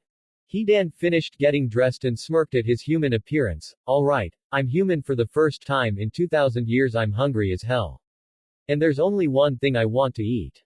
He yelled ferally, getting others to look at him, prepared to fight in case he was ready to devour their souls, spare ribs. Let's go Uzumaki brat, you're paying. He said, strolling his way out of the training room. And once again I find someone older than me to call me a brat. Naruto sighed and shoved his hands in his pockets as he slowly followed after his former enemy, I have to go take care of this guy and make sure he doesn't fuck up on his first day back in the world again. I'll catch you guys later. He walked past everyone, stopping at Yoruichi before giving her a quick kiss on the cheek, not saying another word as he left. Urahara grinned and slid up next to a rather stunned Yoruichi with his fan in front of his face. So what was that all about, huh? He asked in a teasing manner. The new guy's getting all sweet with you, isn't he? And you didn't kick his teeth down his throat after he did it. Her stunned look dropped and her face took on a more playfully prowling appearance. Now why would I kick his teeth down his throat unless I didn't want him to do what he just did? I guess the game is finally afoot. Naruto. You're going to fall for me before I ever fall for you. I'm Shihuan Yoruichi, damn it. XXX. With Naruto and Hidan.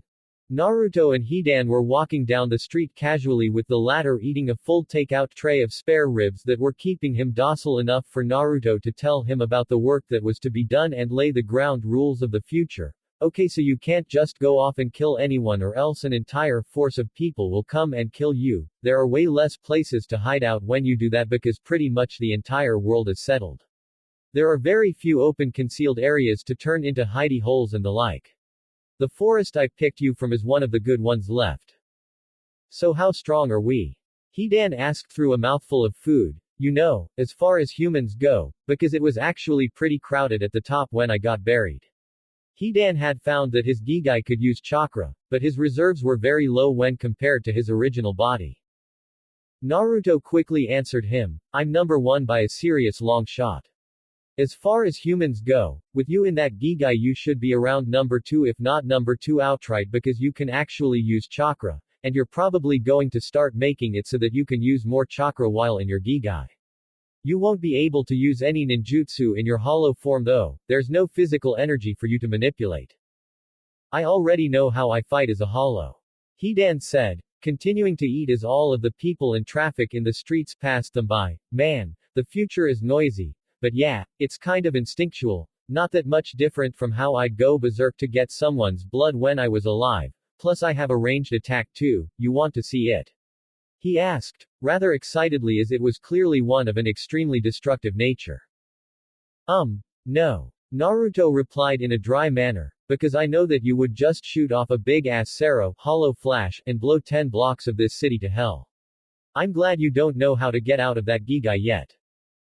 Hidan blinked in realization as he stopped eating. Yeah, that's right. How am I supposed to fight if I can't even get out of this body? The hollow me would tear this wimpy human me to fucking shreds. Chakra or not. Naruto raised his right arm firmly in front of Hidan's face. All I have to do is slap you on the back of the head with the black glowing hand I threw you in there in the first place and then you can fight. That'll have to do until Urahara gives me a Gikongan artificial soul pill, so you can get out all on your own without my help. He then let out a sigh. I'm sorry though. We're enemies a long time ago but I never wanted to turn you into a hollow. Hidan began laughing. You're sorry. Why are you sorry, Uzumaki brat? This is everything I could have wanted. He said in a satisfied manner. If I hadn't been bound to that sacred site I would have gone to hell. Wasn't looking forward to that. It would have been nothing but personal torment, no one to kill. And that soul society place you told me about, don't make me gag, a place like that would have been torture for me. But now I'm free, I have a cool new form and more power than ever, and the instincts I've always had have a purpose now. I think I was made to be a hollow in the first place, and I even get the chance to maybe one day see Jashin-sama so that I can properly thank him for the gift he bestowed upon me all those years ago that my human body still has. What? Naruto said, that's not your same body. Hidan smirked and pulled up his shirt to reveal a poorly bandaged wound over his heart. I know. While you were getting the food I tested it in the bathroom with one of your kunai that I swiped. Hurts so good brat. Naruto looked at him with a twitching eyebrow. I can still kill your soul. Not the body though. Hidan replied ecstatically as he threw away his tray in a nearby trash can. So where are we living, Uzumaki brat? Unless you're going to mooch off of the guy with the bucket hat. I'm handling that now. Naruto said confidently. XXX. When the fuck did you buy this? Hidan asked, slightly stunned at the size of the place Naruto bought. It was an old 6-story office building not far from the restaurant where they had gotten food. It was in a rather run-down, abandoned part of town, but neither of them cared too much at all. The privacy was just icing on the cake. The place was totally vacant, but for a pair of ninja the place was perfect to set up shop, especially with Naruto's plan for a team of sorts. Naruto looked at the place, smiling at the purchase. I had my clone look for the place when we were getting food and I was showing you around. I wrote it a blank check to fill in once it found a place and it did not disappoint. I know what I like apparently. There's like no one else around either, that's perfect. Now I just need to get Urahara over here to set me up with that cool training place he has under his shop and in the Vizard's place. Hidan walked around the bottom floor and looked back at the blonde that had bought the place. How did you afford this building and how are you going to furnish it? Naruto shook his head and walked past Hidan to check out the upstairs. Aside from the fact that the place was dirt cheap, I'm rich. Actually, rich would be an understatement. I've been alive roaming about for centuries upon centuries. Do you really think that I haven't made a ton of money? I'll have spaces filled out in no time. Now come on, we're going to go pick offices rooms. I've got dibs on whichever one is supposed to be for the boss. XXX. 3 days later. Naruto sat on the roof of his new headquarters of sorts, simply meditating. The place was remarkably quiet although there was no nature, something that Naruto had gotten used to with the changing of the world since his youth. So this is where you've been hiding since you came back from that little run to the Saraiti. The voice of Shinji broke through Naruto's meditation, however he knew the man had been there. He could sense him as he came closer. So what are you and that weird silver-haired guy doing all the way out here doing nothing? Naruto opened his eyes and stood up to face the de facto leader of the Vizards, setting things up. Speaking of which, how would you like to work with me? Shinji raised an eyebrow in confusion. That Aizen guy was able to run circles around the Saraiti higher-ups, and whatever he did to you might have been prevented if a group that didn't have to cow to the Soul Society norms existed. I'm supposed to be that group. And Yamamoto is letting you do this. Shinji said skeptically with his arms crossed. That doesn't sound right. Naruto dusted the back of his pants off. He was the one that asked me to do it. I'm not under his command. I'm not under any kind of order from him. This is a separate entity from anything in the Saraiti. I'm in control. I'm getting up to speed really quickly about all of the things I need to know in my position, and I want you and the others to work with me. Shinji sighed. No deal, Naruto. He said, shaking his head, it's still too close to the Gote 13 for us. You're a good guy, but this is still something we don't really want to deal with. Naruto frowned visibly at his answer. I was going to go after Aizen once I found a way to get to him. I'm still going. I just hoped that you guys would be up to being on my side once everything got started. We'll see, Naruto. Shinji said, adjusting the hat on his head. If we stick our necks out too far they might get cut off, you know. Aizen was the one that forced our hollow powers onto us. He's the entire reason that we were forced to leave the Soul Society. If we hadn't we'd have been executed. Having hollow powers is the ultimate taboo. We are on your side though. Naruto nodded and placed his hand on the man's shoulder. Same here. If you guys ever need my help I want you to call me. You guys are good friends. He then smirked. I also think I know someone that you're all going to want to speak to. Has Urahara told you about a little someone called Kurosaki Ichigo yet? Yoruichi-chan thought she was able to keep his hollow powers away from me, but that's something she can't hide. A chuckle came from Shinji. He has. We're going to wait until school starts back up for him before we try to do anything though. Do you think the kid will let us train him though? Fuck no, Naruto said, laughing at the prospect. He's going to fight you all the way. He doesn't want that power. Good luck with that. Actually, Shinji said with a grin on his face, there is something you can do for us that might end up with us working with you. A gesture of good faith if you will. Naruto went frozen for a moment. I don't really like the way you worded that. This is going to be something I'm going to hate doing, isn't it? Shinji's grin grew further as Naruto's brain tried to quickly process what it was that the man wanted him to do, finally settling on the only option that would make sense in context with their conversation. No. I'm not going to do it, there's no way. He said, crossing his arms in an X pattern. I'm the leader of a fledgling unit of fighters and I have to babysit a newly turned hollow that used to be my enemy 2,000 years ago. There's no way I'm going to go to school at a time like this. Shinji was highly amused at how Naruto shot down going to school so swiftly, and you think I want to be caught dead there. The only reason I'd possibly be okay with going to school would be because of all of the cute girls there in the school uniforms. He trailed off as he saw Naruto's face pondering his last statement. You want to go now, don't you? Pervert. Naruto glared at him lightly. You're calling me a pervert. Half of you and your crew are all perverts, and I swear Hiyori's hiding some kind of latent streak of it because she's too defensive whenever something like that is brought up. You would know considering what you did the day before you left, Shinji muttered to himself before he was grabbed by Naruto. Oh, you don't remember what you did? He said with a sly grin. No, I don't remember. Naruto shouted in reply. Does it have anything to do with why I woke up naked? And what does it have to do with Hiyori? Shinji waved it off. Oh, it's better if you don't remember it. Her too, otherwise she might hunt you down and kill you. He snapped his fingers. Hey, that's it. I can just blackmail you into going or else I'll tell Hiyori what you did when you were smashed. Naruto was about to viciously argue and possibly throw the man off of the roof of the building before he took the time to think about how violent Hiyori was normally. If what Shinji was saying was true, then what he was planning to tell her would piss her off more than anything Naruto had previously thought possible, and Naruto seemed to have a problem with avoiding angry women. All I have to do is go until I can shove Ichigo your way, right? That's all you have to do. Shinji said, and you still have another month until you have to go. It should be simple for you, Mr. Immortal. And drop by sometime, everyone misses you.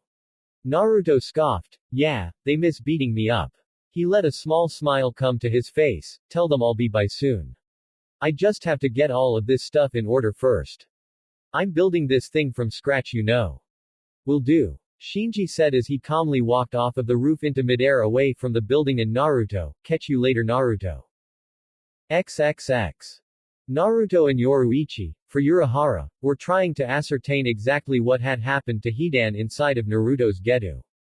Yoruichi had come over, marveled at the job that Naruto's clones were doing at fixing the place up, and made her way to the roof so that they could get down to business. So what do you remember happening in there? She asked. Hidan sat, pondering the chain of events that occurred after Naruto dropped him inside of the Gedo. Well, it dropped me inside of this place that was filled with freaky silvery trees. Trees so tall I couldn't climb them to get to the top. Then I felt a ton of pain and blacked out. Yoruichi nodded. That must have been your holification. Go on. Hidan did as instructed. When I woke up there were all of these wimpy monsters just hiding behind the giant trees staring at me until I stood up and asked them what they were looking at. Naruto and Yoruichi gave him a dry look as the new Hollow's boss looked at him. I'm getting the feeling you said more than that. Hidan rubbed the back of his head sheepishly. Okay, some offensive slurs and threats of disembowelment were made. But then they started attacking me and that's when all hell broke loose and I started running through them like my scythe through some soft gelatinous material with not much give to it. Eventually stronger ones showed up, and I killed them too, then everything just starts blurring together. Yoruichi took in all of this information, strong enough to butcher a seemingly unlimited wave of Jillian-class Manos, and even a few Ijukas from the sounds of it right off the bat. She turned to Naruto and smirked. I guess you were right about how strong a few other ninja of your time were. She then turned back to Hidan. And for the last week you haven't felt the need to go and kill anyone. No hunger or anything. Hidan shook his head. Again, not any more than usual. When I was alive I felt the same all the time. I don't feel any different. And if I'm hungry I'll make a sandwich. He finished jokingly. Naruto finally spoke up. I need to go into the Gedo and see what he's talking about. Hidan immediately raised his hand. I'm going too. He quickly said, I haven't killed anything in a week, Uzumaki brat. I'm so proud of you. Yoruichi said sarcastically before turning to Naruto. Why in the hell would you want to go in there? That place will be teeming with hollows. Naruto put his cheek in his hand as he explained why. Because as the current Raikudo Sennin it's my job to know what exactly goes on inside of my own technique. While Hidan's the only person I've used it on like that, Pain used it on tons of people. If there's another whole plane of existence in there I have to know exactly what it is. He saw her giving him an even look that showed she wasn't entirely convinced. I can spit myself back out on this side when I want to leave. I've never been inside of it before, but I've seen it done with pains other bodies. It doesn't hurt. Hidan added, well, it doesn't hurt until you wind up on the other side and fall to the ground. Naruto started to walk downstairs to his office to get some things, and on that note I'm going to go grab some stuff and then me and Hidan are going to go on into the ghetto and check it out. Wait. Yoruichi said, stopping him at the entrance to the stairwell back downstairs, I'm going too. As long as you're sure you can get us all back out. Naruto gave her a confident nod and kept walking, shutting the door to the lower levels behind him. Hidan chimed in after Naruto left, the Gedu thing will just appear and snap you back up and spit you out on the other side. He can summon it here or there since it appeared there too. He said, believing his input would make her more inclined to go along. Of course if you don't go that's just fine with me too, sexy lady that has a crush on Uzumaki brat. He grinned at her when she glared at him, you can't kill my human body. Yoruichi's glare turned to a smirk, my name is Yoruichi, and Naruto's going to pull you out of your immortal body when he uses his Gedu.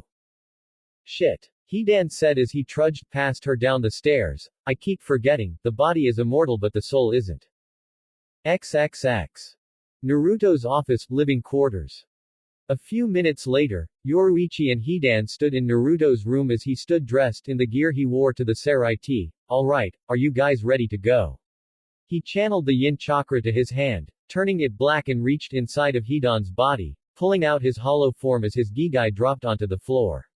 Both Yoruichi and Hidan nodded, giving him the cue to begin hand seals, then let's do this. Gedu, outer path. The demonic head rose from the ground with the purple energy barrier at the ground as it used its tongue to pull all three of them inside of its mouth. XXX. Naruto and Hidan yelled loudly as the Gedu spat them out on the other side, allowing them to fall freely to the ground below, crashing in a heap. Yoruichi landed nearby them on her feet, looking at the disheveled heap that they were tangled in. Naruto stood up first and looked over at Yoruichi, about to ask her how she did that. Oh, never mind, I already know how you did that. Cats always land on their feet. Yoruichi gave him a B sign for victory before looking around. A human, a hollow, and a Shinigami, one hell of a team to investigate the middle of nowhere. She said as she walked over to one of the trees that Hidan had been talking about. He's right about these trees though. She said, looking up at very small holes at the top of what would be the canopy. They're huge, and they're not made of wood, this is some mineral. Hidan stood up and looked around. I'm just here for the kick-ass fighting that I'm going to get into. You two can sightsee. Naruto knocked on one of the trees to find it incredibly solid. It's like a forest of trees made of rock. Is this really the inside of the Gedu? XXX. On a large throne inside of a palace room, Aizen Sosuke sat as a figure walked towards him. Ah, Harribel. Thank you for coming so quickly. He said pleasantly, the Numeros have been hearing things about activity in the forest of Manos. Would you mind heading up a small scouting party to head down there for me? It should be nothing really, there were rumors of a powerful new hollow that appeared there. Maybe we can recruit this new hollow. The woman he was speaking to had the appearance of rather dark skin, green eyes, messy, short blonde hair that she had braided in 3 locks and had the lower half of her face covered by the elongated collar of her clothing. She wore a black and white boots, a black sash, a white hakama, and a fully zipped up white jacket with the aforementioned elongated collar. However, it was cut very short to reveal her entire lower torso and much the lower half of her rather bountiful bosom. At the end of her sleeves she had a pair of black gloves on her hands and on her back was a zanpakuto, a rather broad and short weapon. She bowed to Aizen, I will have my Frashin head down with me to check the area. If there is anything there we will find it. Aizen simply smiled his usual confident, calm smile to her in reply, I know that you will my dear. Naruto, Yoruichi, and Hidan walked around the strange forest aimlessly.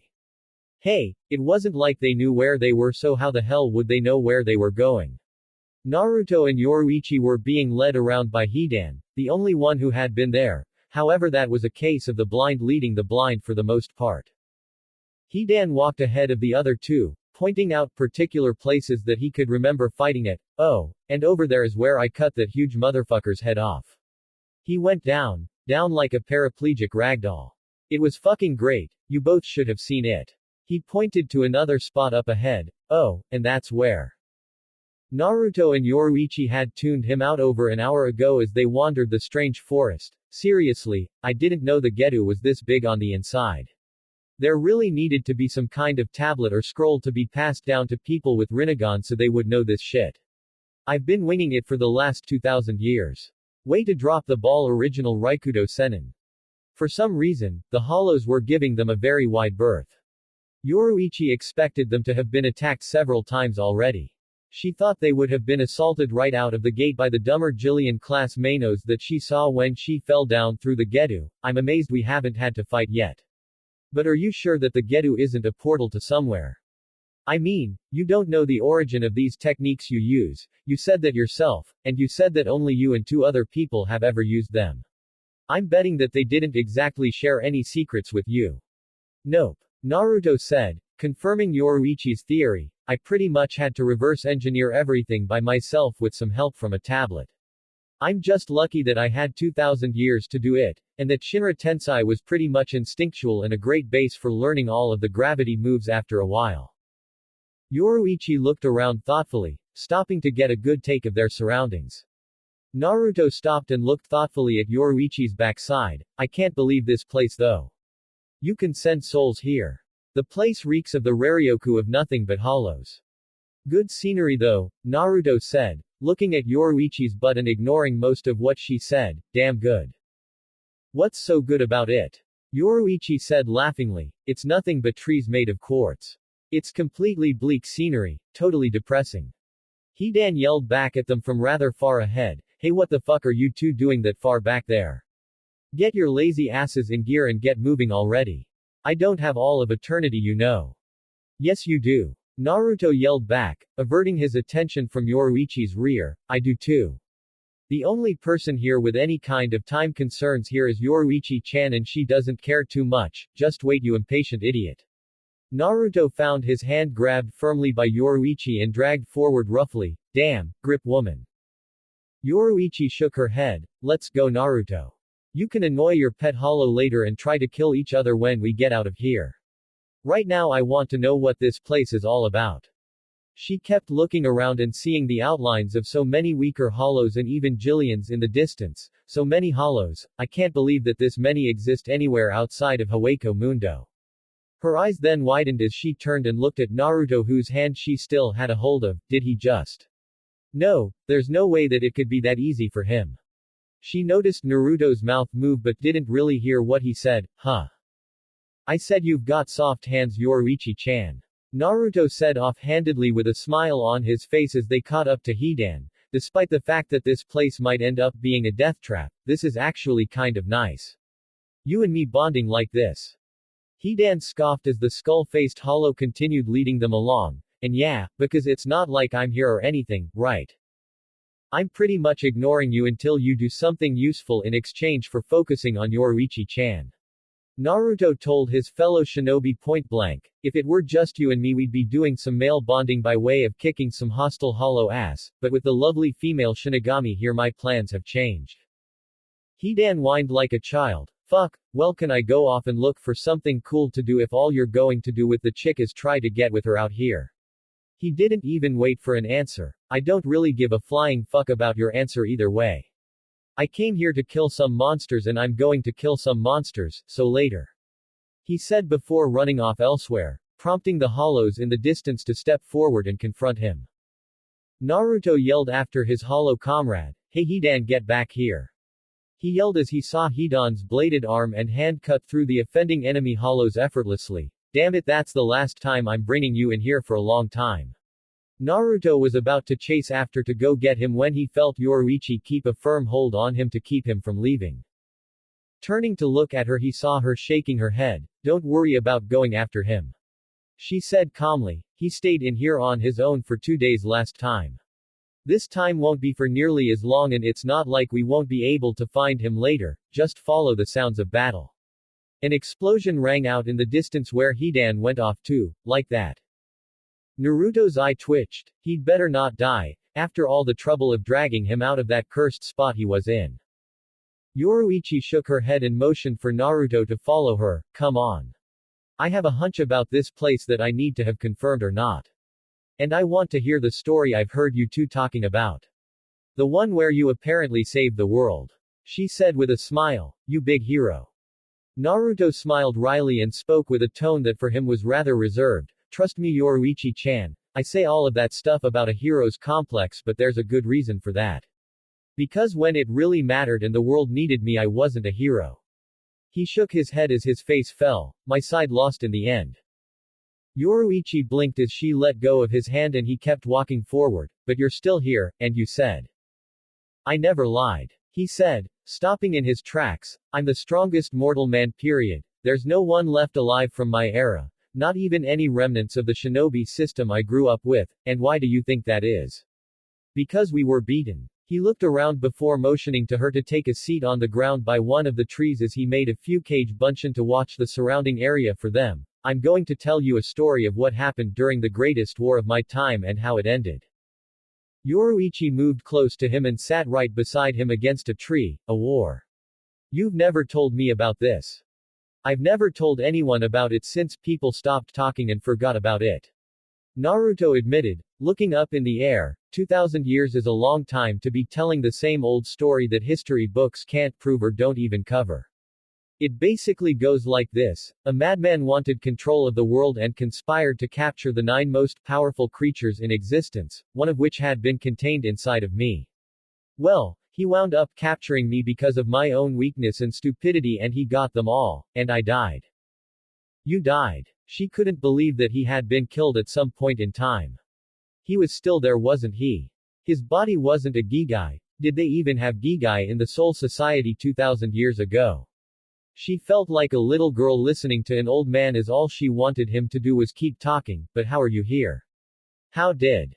Naruto held his hand up, getting her to stop asking questions that he planned on answering. Because I got a second chance.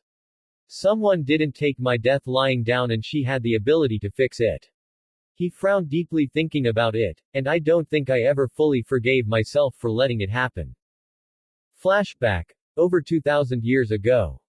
Inside of a dingy cave, Naruto sat up abruptly with a gasp. The blonde looked around rapidly. Where is he? I know he caught me, that wasn't a dream. He was pulling the Kyuubi out of me. I've never felt pain like that in my entire life. He tried to get up only to find that his lower body wouldn't respond. As he looked down even in the near-complete darkness he could see faint signs of color draped across his lap, pink in particular. Naruto simply sat there for the longest time, just looking at the weight that had been placed over top of him, not saying or thinking anything. He wasn't that out of it that he couldn't feel a certain presence of familiarity, nor could he ignore the fact that a scent of someone he knew very well was hovering around him, Sakura-chan. It wasn't actually a question because he knew she wouldn't respond, and as he heard the echo inside of the cave he wished he hadn't said anything, the reverberation of his voice seemed to be mocking him. Why me? Naruto asked her non-responsive body as he moved to pick her up off of him and carry her outside. Why would you do this for me? What about Sasuke? Wasn't that your dream? You were going to get him back and you didn't need me for that. Why did you use that old lady Chiyo's jutsu? As he reached the light of the outside of the cave his eyes were full of tears as it did happen to be Sakura that had brought him back, and she had a serene smile on her face in death. Naruto however, didn't see anything worth smiling about as he looked out over the wasteland that he could oversee from his place. The dead bodies were abundant from both sides. The allied force of shinobi and the White Zetsu army that had been raised to combat them. It was quite evident that the allied shinobi force waged a great battle to keep Uchiha Madara from taking the Kyuubi from him, and it looked like none of them walked away from it. Why is it me? Everyone's always. He looked up and yelled, it's always me. Why the fuck is it always me? Mom, Dad, Sandame Gigi, Gaara, Asuma Sensei, Ero Sennin, Nagato Ni, Konan, Yamato Taiko, Kurabi-san, held the entire village at one point. And now Sakura-chan too and everyone else. Why am I always the one that gets to walk away, huh? What makes me so goddamn special? Tell me what it is. I want to know why all these people always have to die over me and I can always just keep going. What do you want from me? His newly resuscitated body gave out and he fell to his knees, cradling Sakura's body against him as the sound of nothing more than him crying out in anguish could be heard for miles and miles on the vacant battlefield. If Naruto had noticed at that time, his eyes were no longer blue, but they had taken on a purple ripple pattern. However, even if he had known about it, he wouldn't have cared less at that moment in time. End flashback. As he stopped talking, Yoruichi found that she couldn't look away from Naruto's face as his eyes seemed to ice over while he told her of his past. So, that was how it ended. That was the end of your era. Naruto nodded. Madara's army could just keep rebuilding itself because they were basically grown humans, spawned by the cells of one of the strongest men that had ever lived. He marched all over the continent and took control in 2 years. There was no such thing as a hidden village anymore. If you didn't work for Madara, you didn't work for anyone, because you were already dead. All the while he was working to fuse the 9 beasts of power into one being that put them all to shame, and eventually he found out how to do it. And then what? Yoruichi asked him, not getting a response, which confused her. He told her everything else so freely and he was just going to stop when his story was getting good. Let it be known that the thing about Yoruichi was that she had a few traits to go along with her occasional cat-like appearance. Curiosity was one of those traits. You're just going to stop there. I'd really like to know. Naruto pulled up the shirt under his sage coat and revealed his torso, which showed his wickedly elaborate seal that housed the creature he had told Yamamoto about at the captain's meeting. 2 years later I decided to give it one more try. I was going to win or die trying, but at least I could say I made an attempt. I had 2 years of training to learn what I needed to use the powers granted to me by the Rinnegan, and I had my own small little force. I was a summoner of toads, and for me and the future of this world they all came to buy me time. He then shook his head, but I lost again. Flashback. 2 years after the fall of the allied shinobi force. I was a failure after all, Naruto thought to himself as he lay motionless on the floor. A bloody mess. I'm no hero, I'm no great ninja, and I'm sure no child of prophecy. Naruto had infiltrated the grounds that Madara had prepared for the resurrection of the Jubi, while the small force he had managed to pull together to assist him kept the White Zetsu army busy elsewhere. He made it all the way to the man himself when right before he could attack him he found himself in combat with Uchiha Sasuke, who saw Naruto as the last remnant of the village and system that took his entire family away. Naruto fought well, but the two combined Uchiha with their powerful eternal Mangekyo Sharingan were simply too much for him to take, even with his Rinnegan, as they had more time to work with their power and fought together against him. In a scene reminiscent of his youth, Sasuke shoved a Chidori right through Naruto's chest and left him for dead. Everyone believed in me, they told me I could do it. I made them all believe that I could fix everything. I let them all down. The pain of his wounds didn't matter to him, he didn't care about living or dying here. He simply had to prove the people that had believed in him and sacrificed their lives for him to have the opportunity to end it all right. He was the one that could stop it all. Meanwhile, not too far away, Madara had activated the humanoid-looking statue that held all of the 9 demons taken from around the ninja world by way of using Sasuke as his medium to synchronize with the statue. That's it, Sasuke. Just a few more moments and the entire world will know of the extent of your hatred. The body of the younger Uchiha began to glow as chakra of all colors began emerging from the statue and engulfing his body. Yes, Sasuke, you will live on as the Jubi. Although, unfortunately for you, that will have to be an existence that you carry out inside of me. Naruto had made it to his feet in time to begin to see this take place. No, this can't be over. He started limping over towards Madara and Sasuke, who slowly began to become overwhelmed by the chakra that was beginning to form in the shape of the Jubi. It's not over until my heart stops. Uzumaki Naruto. Madara said calmly, you just don't know how to die, do you? I've killed you twice already and you just won't stay down. Maybe you're the real immortal out of all of us. He said sardonically to the gravely injured blonde. Well, you can bear witness as I become greater than the Raikudo Sennin. I will bring peace to this world, because now it's mine. You're no Raikudo Sennin. Naruto roared at him, nothing here belongs to you. Not the eyes you stole for your eternal Mangekyo Sharingan, not Sasuke's body or will, not Nagato's Rinnegan, not the 9 Biju that you stole, not even the statue that you keep them in. Nothing here is yours. You're not God. You're just a lunatic. Naruto's Rinnegan was out as tears poured down his eyes. How can someone like you take all of this power? You don't know anything about pain. You've never felt sorrow over anything you've lost. And you don't know anything about sacrifice, so how could you become any kind of Jinchuriki? All you have is hatred. And hatred is strong enough to have the world.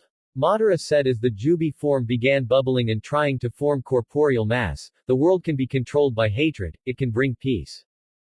Naruto grit his teeth, you never understood a thing, and if your clan felt this way I can understand why the original Raikudo Sennin never passed anything down to your founder. But that's okay, because I won't quit. Even if it takes me the end of time I'll do my best. One day I'll try to ensure that everyone in the world understands each other. I'll bring peace myself. Naruto began making hand seals. Fuinjutsu, Genryu Q Fujin, sealing technique. Illusionary Dragon 9 consuming seals. Madara began cackling wildly. I've already used the jutsu you fool.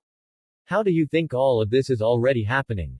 The Jubi is mine. His laughing stopped abruptly when all of the power of the Jubi passed through his body and on back to Naruto. He made himself intangible, but as the seconds dragged on and turned into minutes he shouted at Naruto in terror, what happened? What did you do Uzumaki? What the hell did you do to my plan? Naruto's body glowed bright yellow as it appeared flames were flickering off of him. What do you think I've been doing for 2 years Madara-tem? I've been working as hard as I could to learn everything I could about the Raikudo Sennin and then I found something in Konoha's ruins, more specifically Naka Shrine. Madara knew of the shrine of course from his time in Konoha. Those with Sharingan could decipher some of what a large tablet full of writing held, those with Mangekyo Sharingan could read much more. A large bulk of his knowledge for his plan came from that tablet. The Rinnegan let me read the entire thing. Naruto shouted in a pained manner as he could feel his body nearly ripping apart from the power flowing into him. Only those with a true Rinnegan can truly use the Getu Mizu demonic statue of the outer path. Anything a pretender like you can do is overridden by a true sage with Rinnegan. Madara had never figured how Naruto had obtained his Rinnegan that he used during their battle and he never cared since it still didn't lead to Naruto defeating him. How did you? Naruto cut him off and answered him, because of Itachi, and because of Nagato ni, and because you fucked up and let me see what the world could really be if you were in control. I won't let everyone feel that kind of pain the way everyone you manipulated and killed did. I'm the new Raikudo Sennin you son of a bitch, and I'm the only one who can do it so just die. Madara had the ability to avoid damage and become intangible, but that only lasted for 5 minutes at a time. Naruto had been pulling in the power of the Jubi for that entire length of time and his intangibility had run out.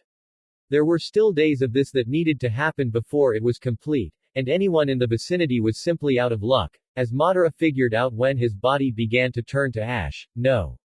You damned brat, how could you win? I'm immortal. I had every advantage, I had everything planned out. All of these years. This world is mine. How could have kept disrupting my plans, even from the day of your birth? Naruto only had one thing to say before his enemy's body turned to ash completely and drifted away, I'm unpredictable. With Madara's body gone, Naruto could now focus on the mind-splitting pain that came with him sealing the strongest creature in the world inside of his body. Anything within a 10-kilometer radius of the site was eradicated by the outpouring of power. Naruto screamed for the next 3 days until the Jubi was fully within his body and the conflict had truly come to a close. End flashback. Wow, Yoruichi said, looking at Naruto in a new light. He really was the man that saved the world if all of this was true, and he had yet to lie to her about anything to date, but wait. What happened to that Sasuke guy? Naruto looked at Yoruichi and sighed. Sasuke became the Jubi. Madara used his body as a medium to station the power of the monster. And now Sasuke is the monster, and he's inside of me, and I have to say, it really sucks. Yoruichi moved closer to get a good look at his seal as she poked his torso. Why? Because he's still alive, he's just sleeping most of the time, but he wakes up every 1,000 years. Naruto glowered at the seal on his belly, and he really doesn't like the fact that he's trapped inside of me. Every time he wakes up, I have to fight him or else he'll break out and the Jubi will be free again. I've done it twice, and I only won off of sheer dumb luck and tactics. I have 1,000 years to get a new plan ready each time. I can't overpower the Jubi flat out. And if you ever wound up losing? Yoruichi wondered. The way he spoke of the creature, she could assure herself that whatever would happen wouldn't be for the better. The world is over. You Shinigami would have to find a way to intervene somehow. The Jubi would run rampant and you can't kill it. It's not a living creature with a soul, it's chakra, it's energy that has taken a physical form. Naruto said, forming a Rasengan in his hand as a form of demonstration. No one on the planet would be able to stop it or capture it. Until I master my yin chakra, there isn't anything I can do. He then stood up, but there are more problems than just that, and I just beat him not too long ago. I have another 1,000 years to work with here. I'll deal with this Aizen guy first. He reached down and offered Yoruichi a hand to help her off of the ground. The dark-skinned Shinigami smiled and accepted his help. How did the Shinigami not try to step in and assist you back then? This seems like a major deal, something that the Soul Society couldn't ignore. She said thoughtfully before thinking about the time frame, but then 2,000 years ago is when the Academy for Shinigami was formed. Around that time the Gote 13 were probably in complete disarray, setting things up for it, and with the influx of souls from the war you spoke up, the forces were probably overwhelmed with the amount of death.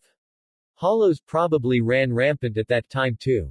She sighed at not being able to offer any input about the era in the Soul Society to him. I don't know. It was way before my time anyway. Naruto dusted his pants and the back of his sage coat off. Yeah, well, it's my problem. I've been dealing with it for as long as I can remember and I'll keep dealing with it. I'm the one who survived and it's my responsibility. Don't worry about it, Yoruichi-chan. I won't. Not as long as you're the one holding it back. She said confidently before giving him a rather long kiss. After a moment as she drew away from his slowly, a pair of blue eyes looked at her in confusion, prompting her to answer his unasked question with her next comment. Thank you for telling me that story. I'm not going to sit here and imagine something like that happening to everyone I knew. Naruto rubbed the back of his head sheepishly. It's okay. Telling the story every now and then, it kind of helps me keep them alive, inside, you know. I don't want to forget about them. They all made me who I am. He looked around the odd forest. Should we be looking for Hidan right now?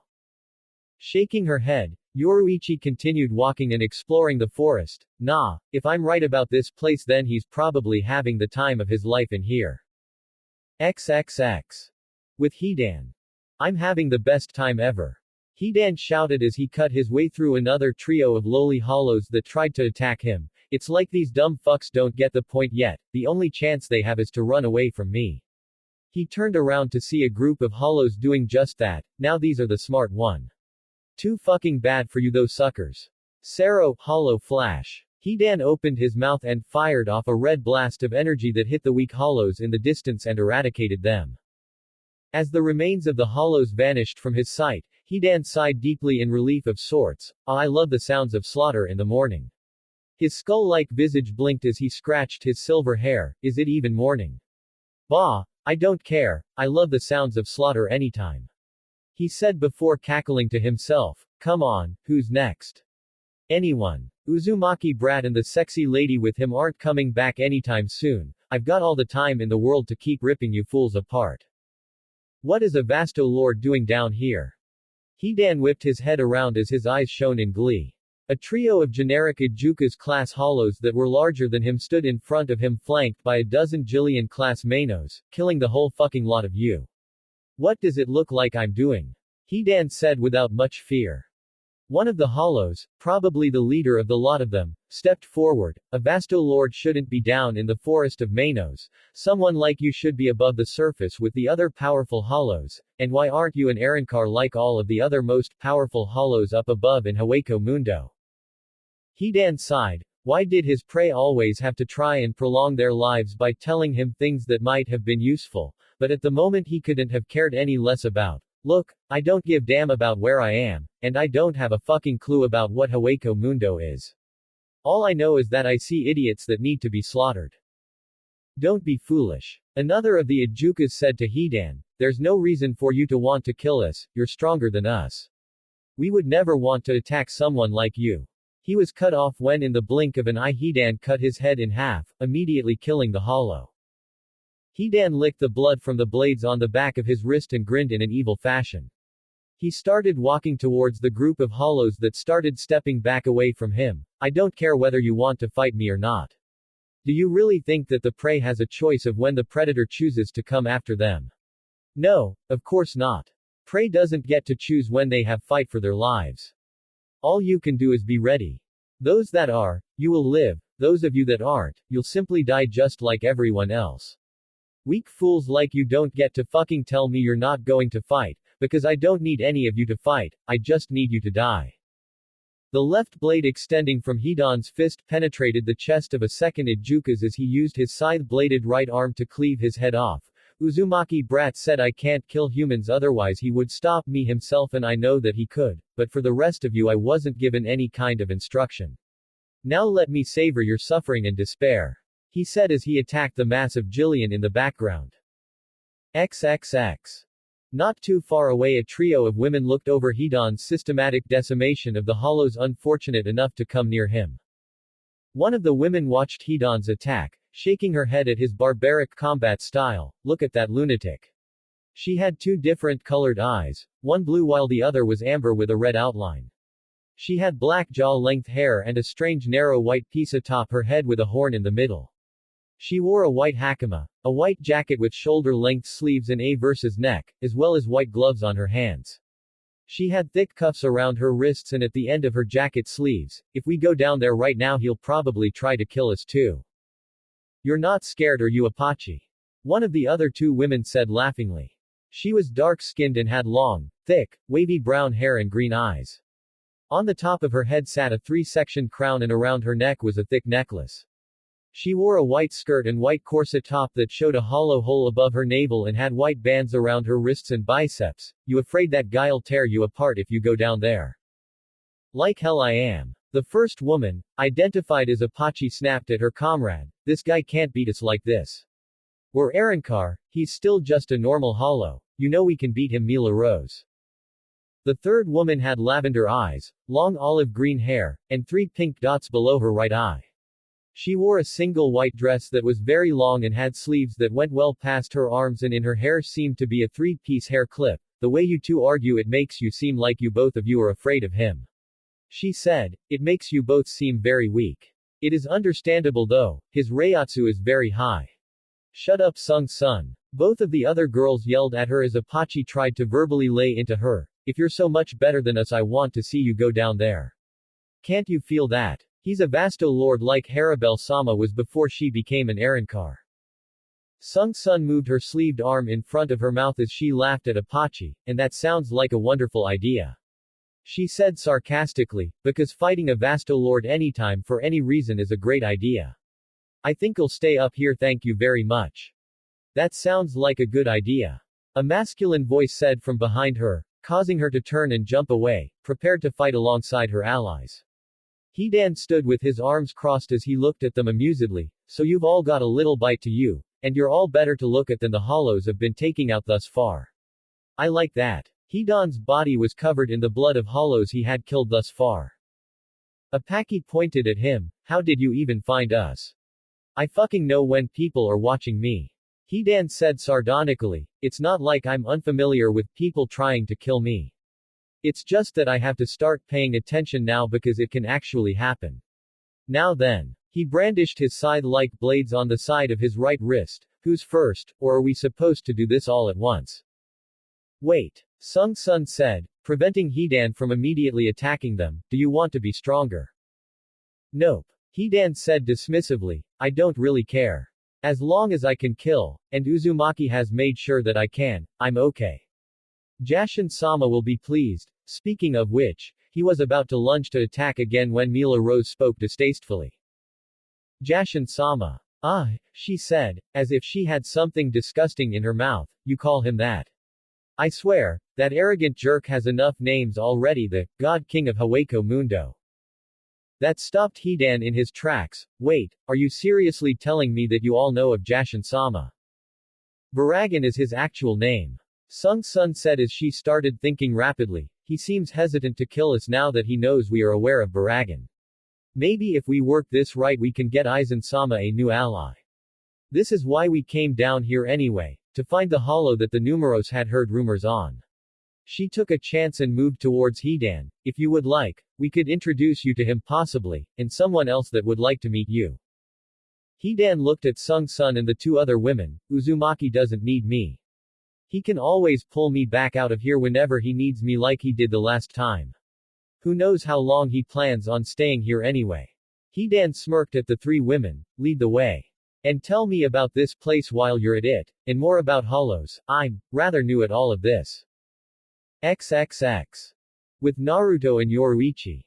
Odama Rasengan, Great Ball Spiraling Sphere. A Jillian's mask shattered as the massive hollow fell to the ground dead. Naruto and a clone darted between two trees on their way back down to the ground next to Yoruichi. I thought there would be more of these guys in here. I guess Hidan's attracting them all to him. He said as the clone dispelled.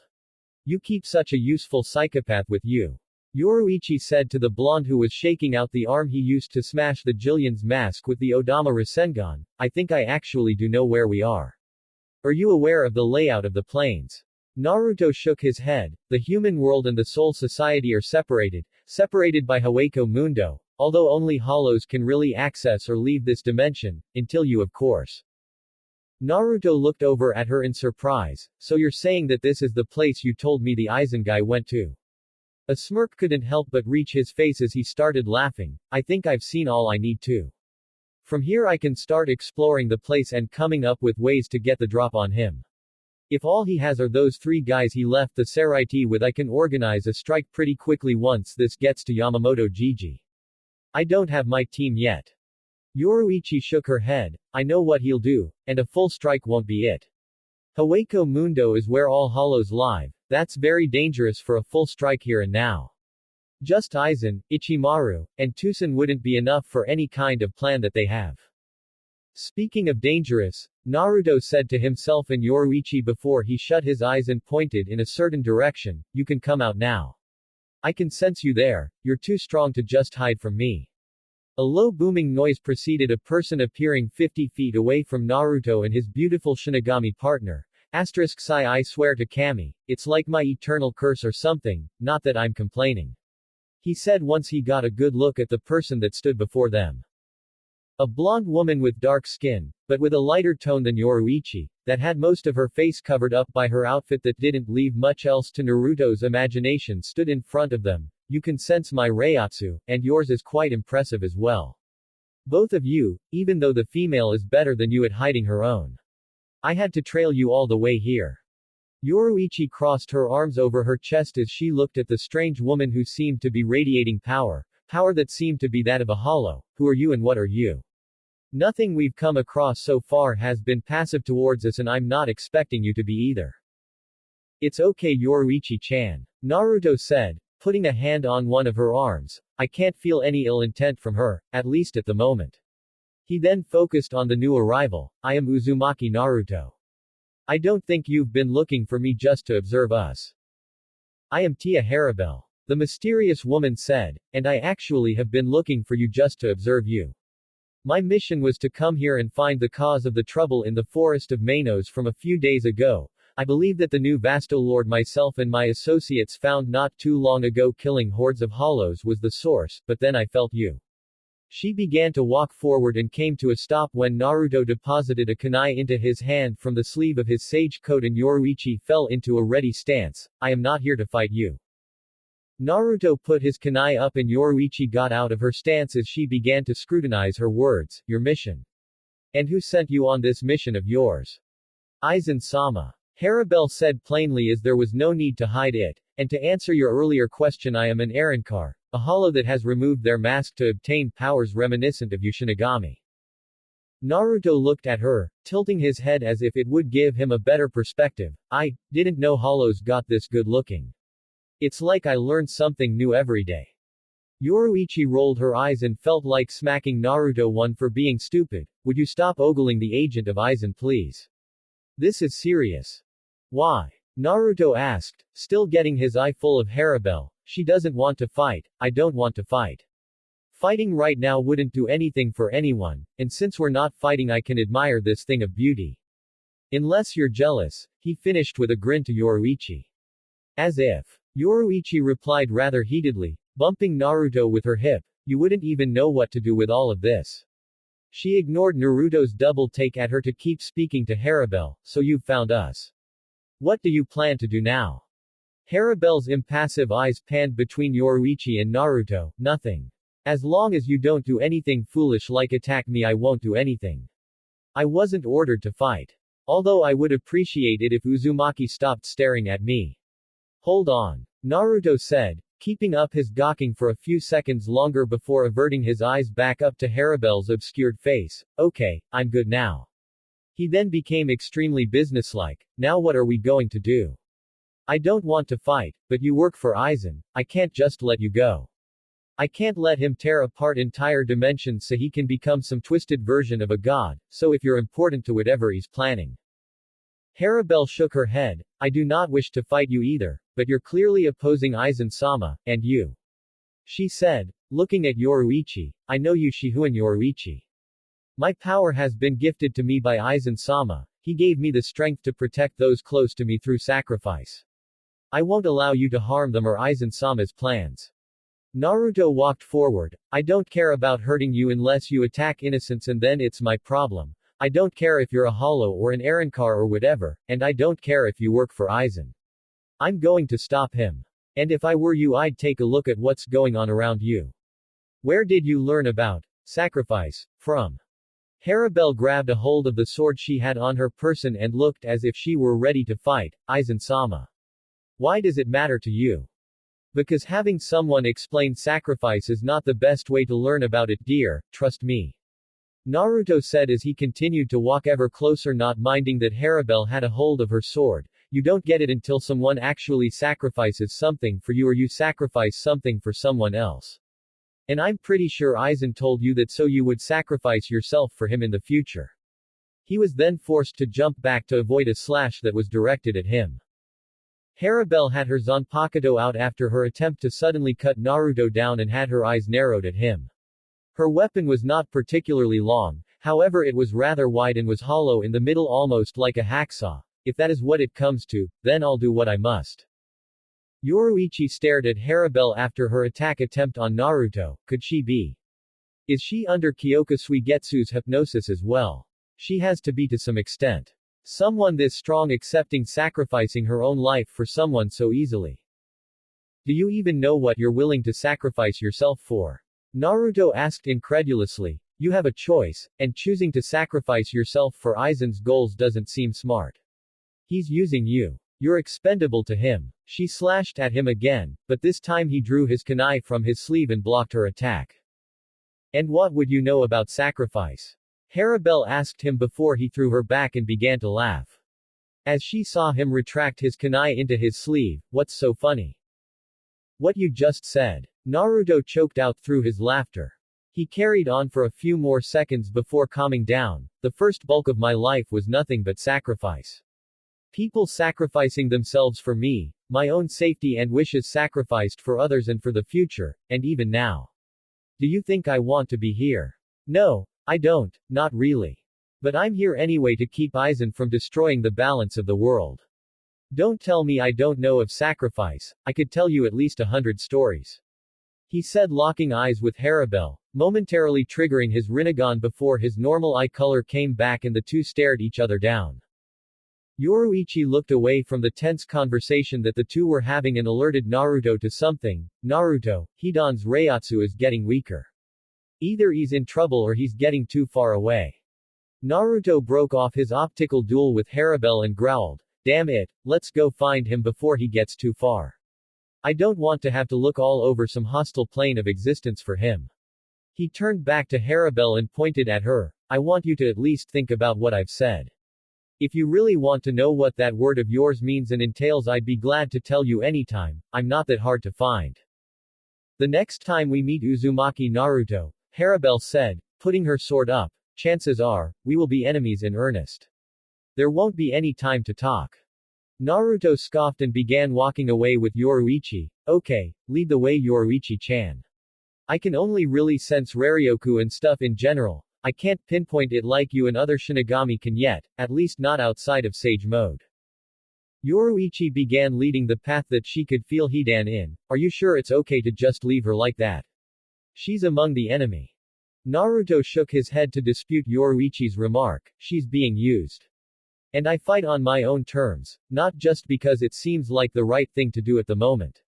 If she attacked us or something then I would have fought, she didn't so I didn't.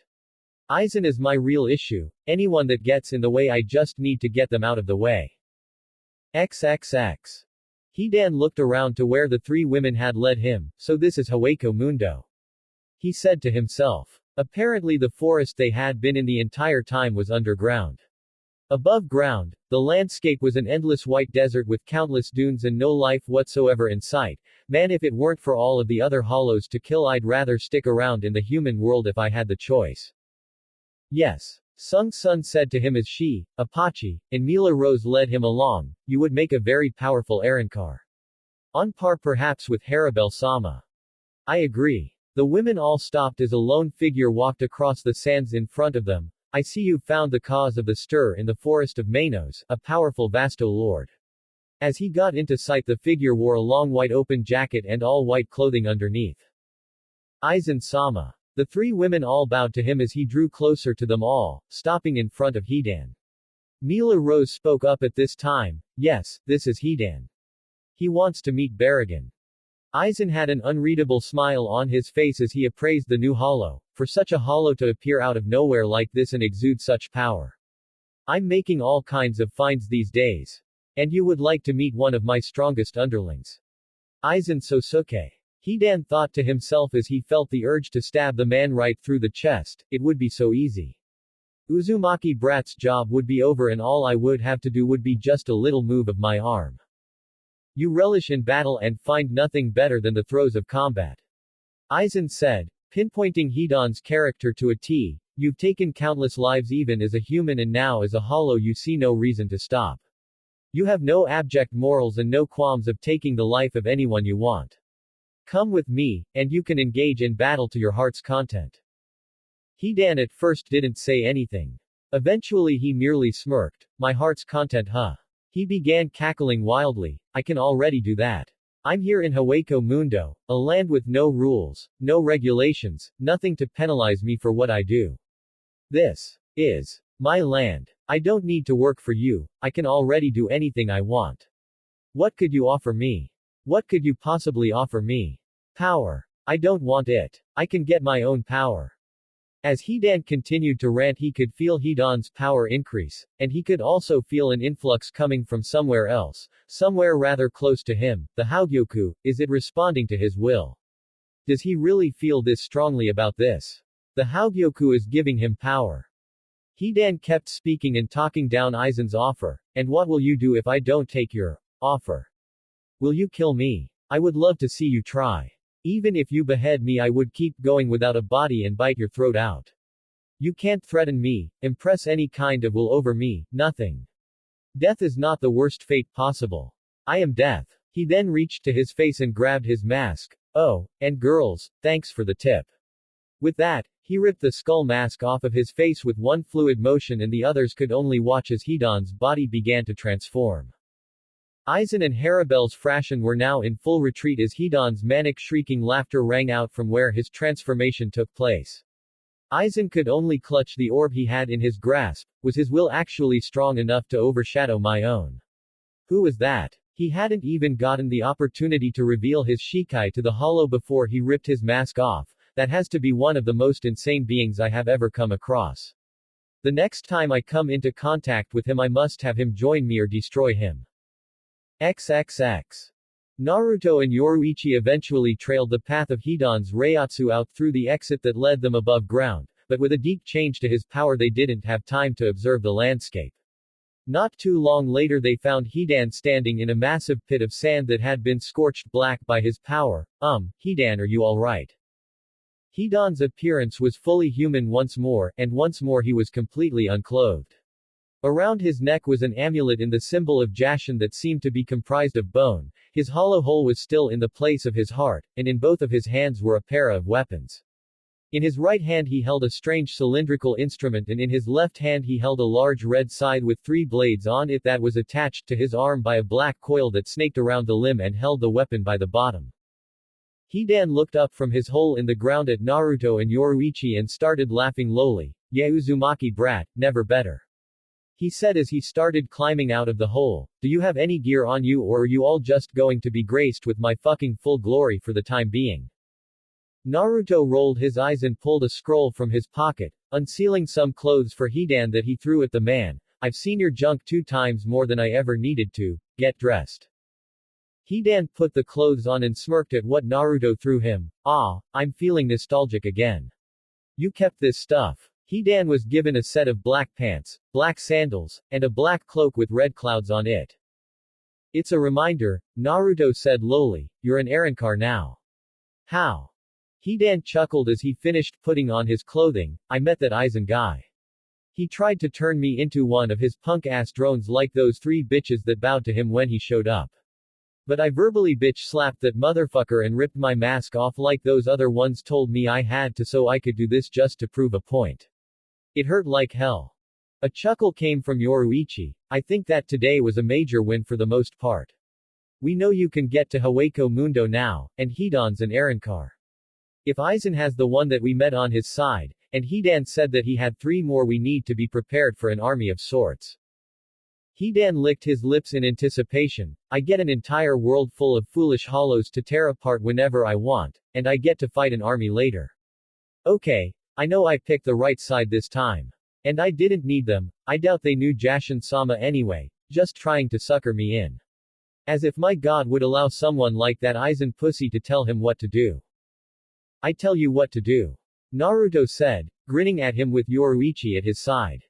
"No you don't," Hidan said defensively. "When you tell me what to do, they're usually things that I wouldn't hate doing. Everything you've told me to do since the day you busted me out has been fun as hell. Besides, you have like 24 different ways to trap me again if you have to. I can't mess with you too much right now. You're stronger than Leader Sama was back in the day. We've got what we need for now out of this trip," Yoruichi said with a look of satisfaction on her face. "Let's go home. You can make plans as to what to do later, and share this with Yamamoto, but I'm telling you I already know what he's going to do." Naruto nodded and began making hand seals when Hidan stopped him. "Check out what those bitches that told me about hollows and this place told me I could do." Hidan's hand reached out and seemingly grabbed the fabric of the dimension before pulling and ripping it apart, slowly creating an opening. "It's called a Garganta." "Sweet," Naruto said gleefully. "Now I'm not the designated ride when it's time to come back here," he said as he jumped inside. Hidan rubbed his hands together and cackled. "And I don't need to ask Uzumaki brat for permission to come back here anymore." He then also jumped through. Yoruichi shook her head at the antics of the 2 men that had left. "I can't believe that those 2 are over 2,000 years old." She then followed them through as the Garganta closed on itself. XXX. Harribel walked at her own reserved pace back towards a massive white fortress in the distance. She felt Hidan's massive release of Reiatsu but didn't bother to go see what had transpired. All it would have done was force her into a meaningless fight with the barbaric hollow. A mistake had possibly been made, but it wouldn't matter much in the end. But what did Uzumaki Naruto mean by Aizen's meaning of sacrifice? She wasn't under strict orders yet. She could probably venture to the human world and question him on what exactly he meant by his words, all of them. He wasn't a Shinigami and he didn't seem outwardly hostile even though he knew what she was and who she worked for. "Uzumaki Naruto, you are a strange being," she thought to herself as she continued to walk along in the desert alone. "Those strange eyes of yours, the odd way you carry yourself despite the obvious power you have, however your ambition isn't as great as Aizen-sama's. But you believe that you can stop him. There has to be something more to you.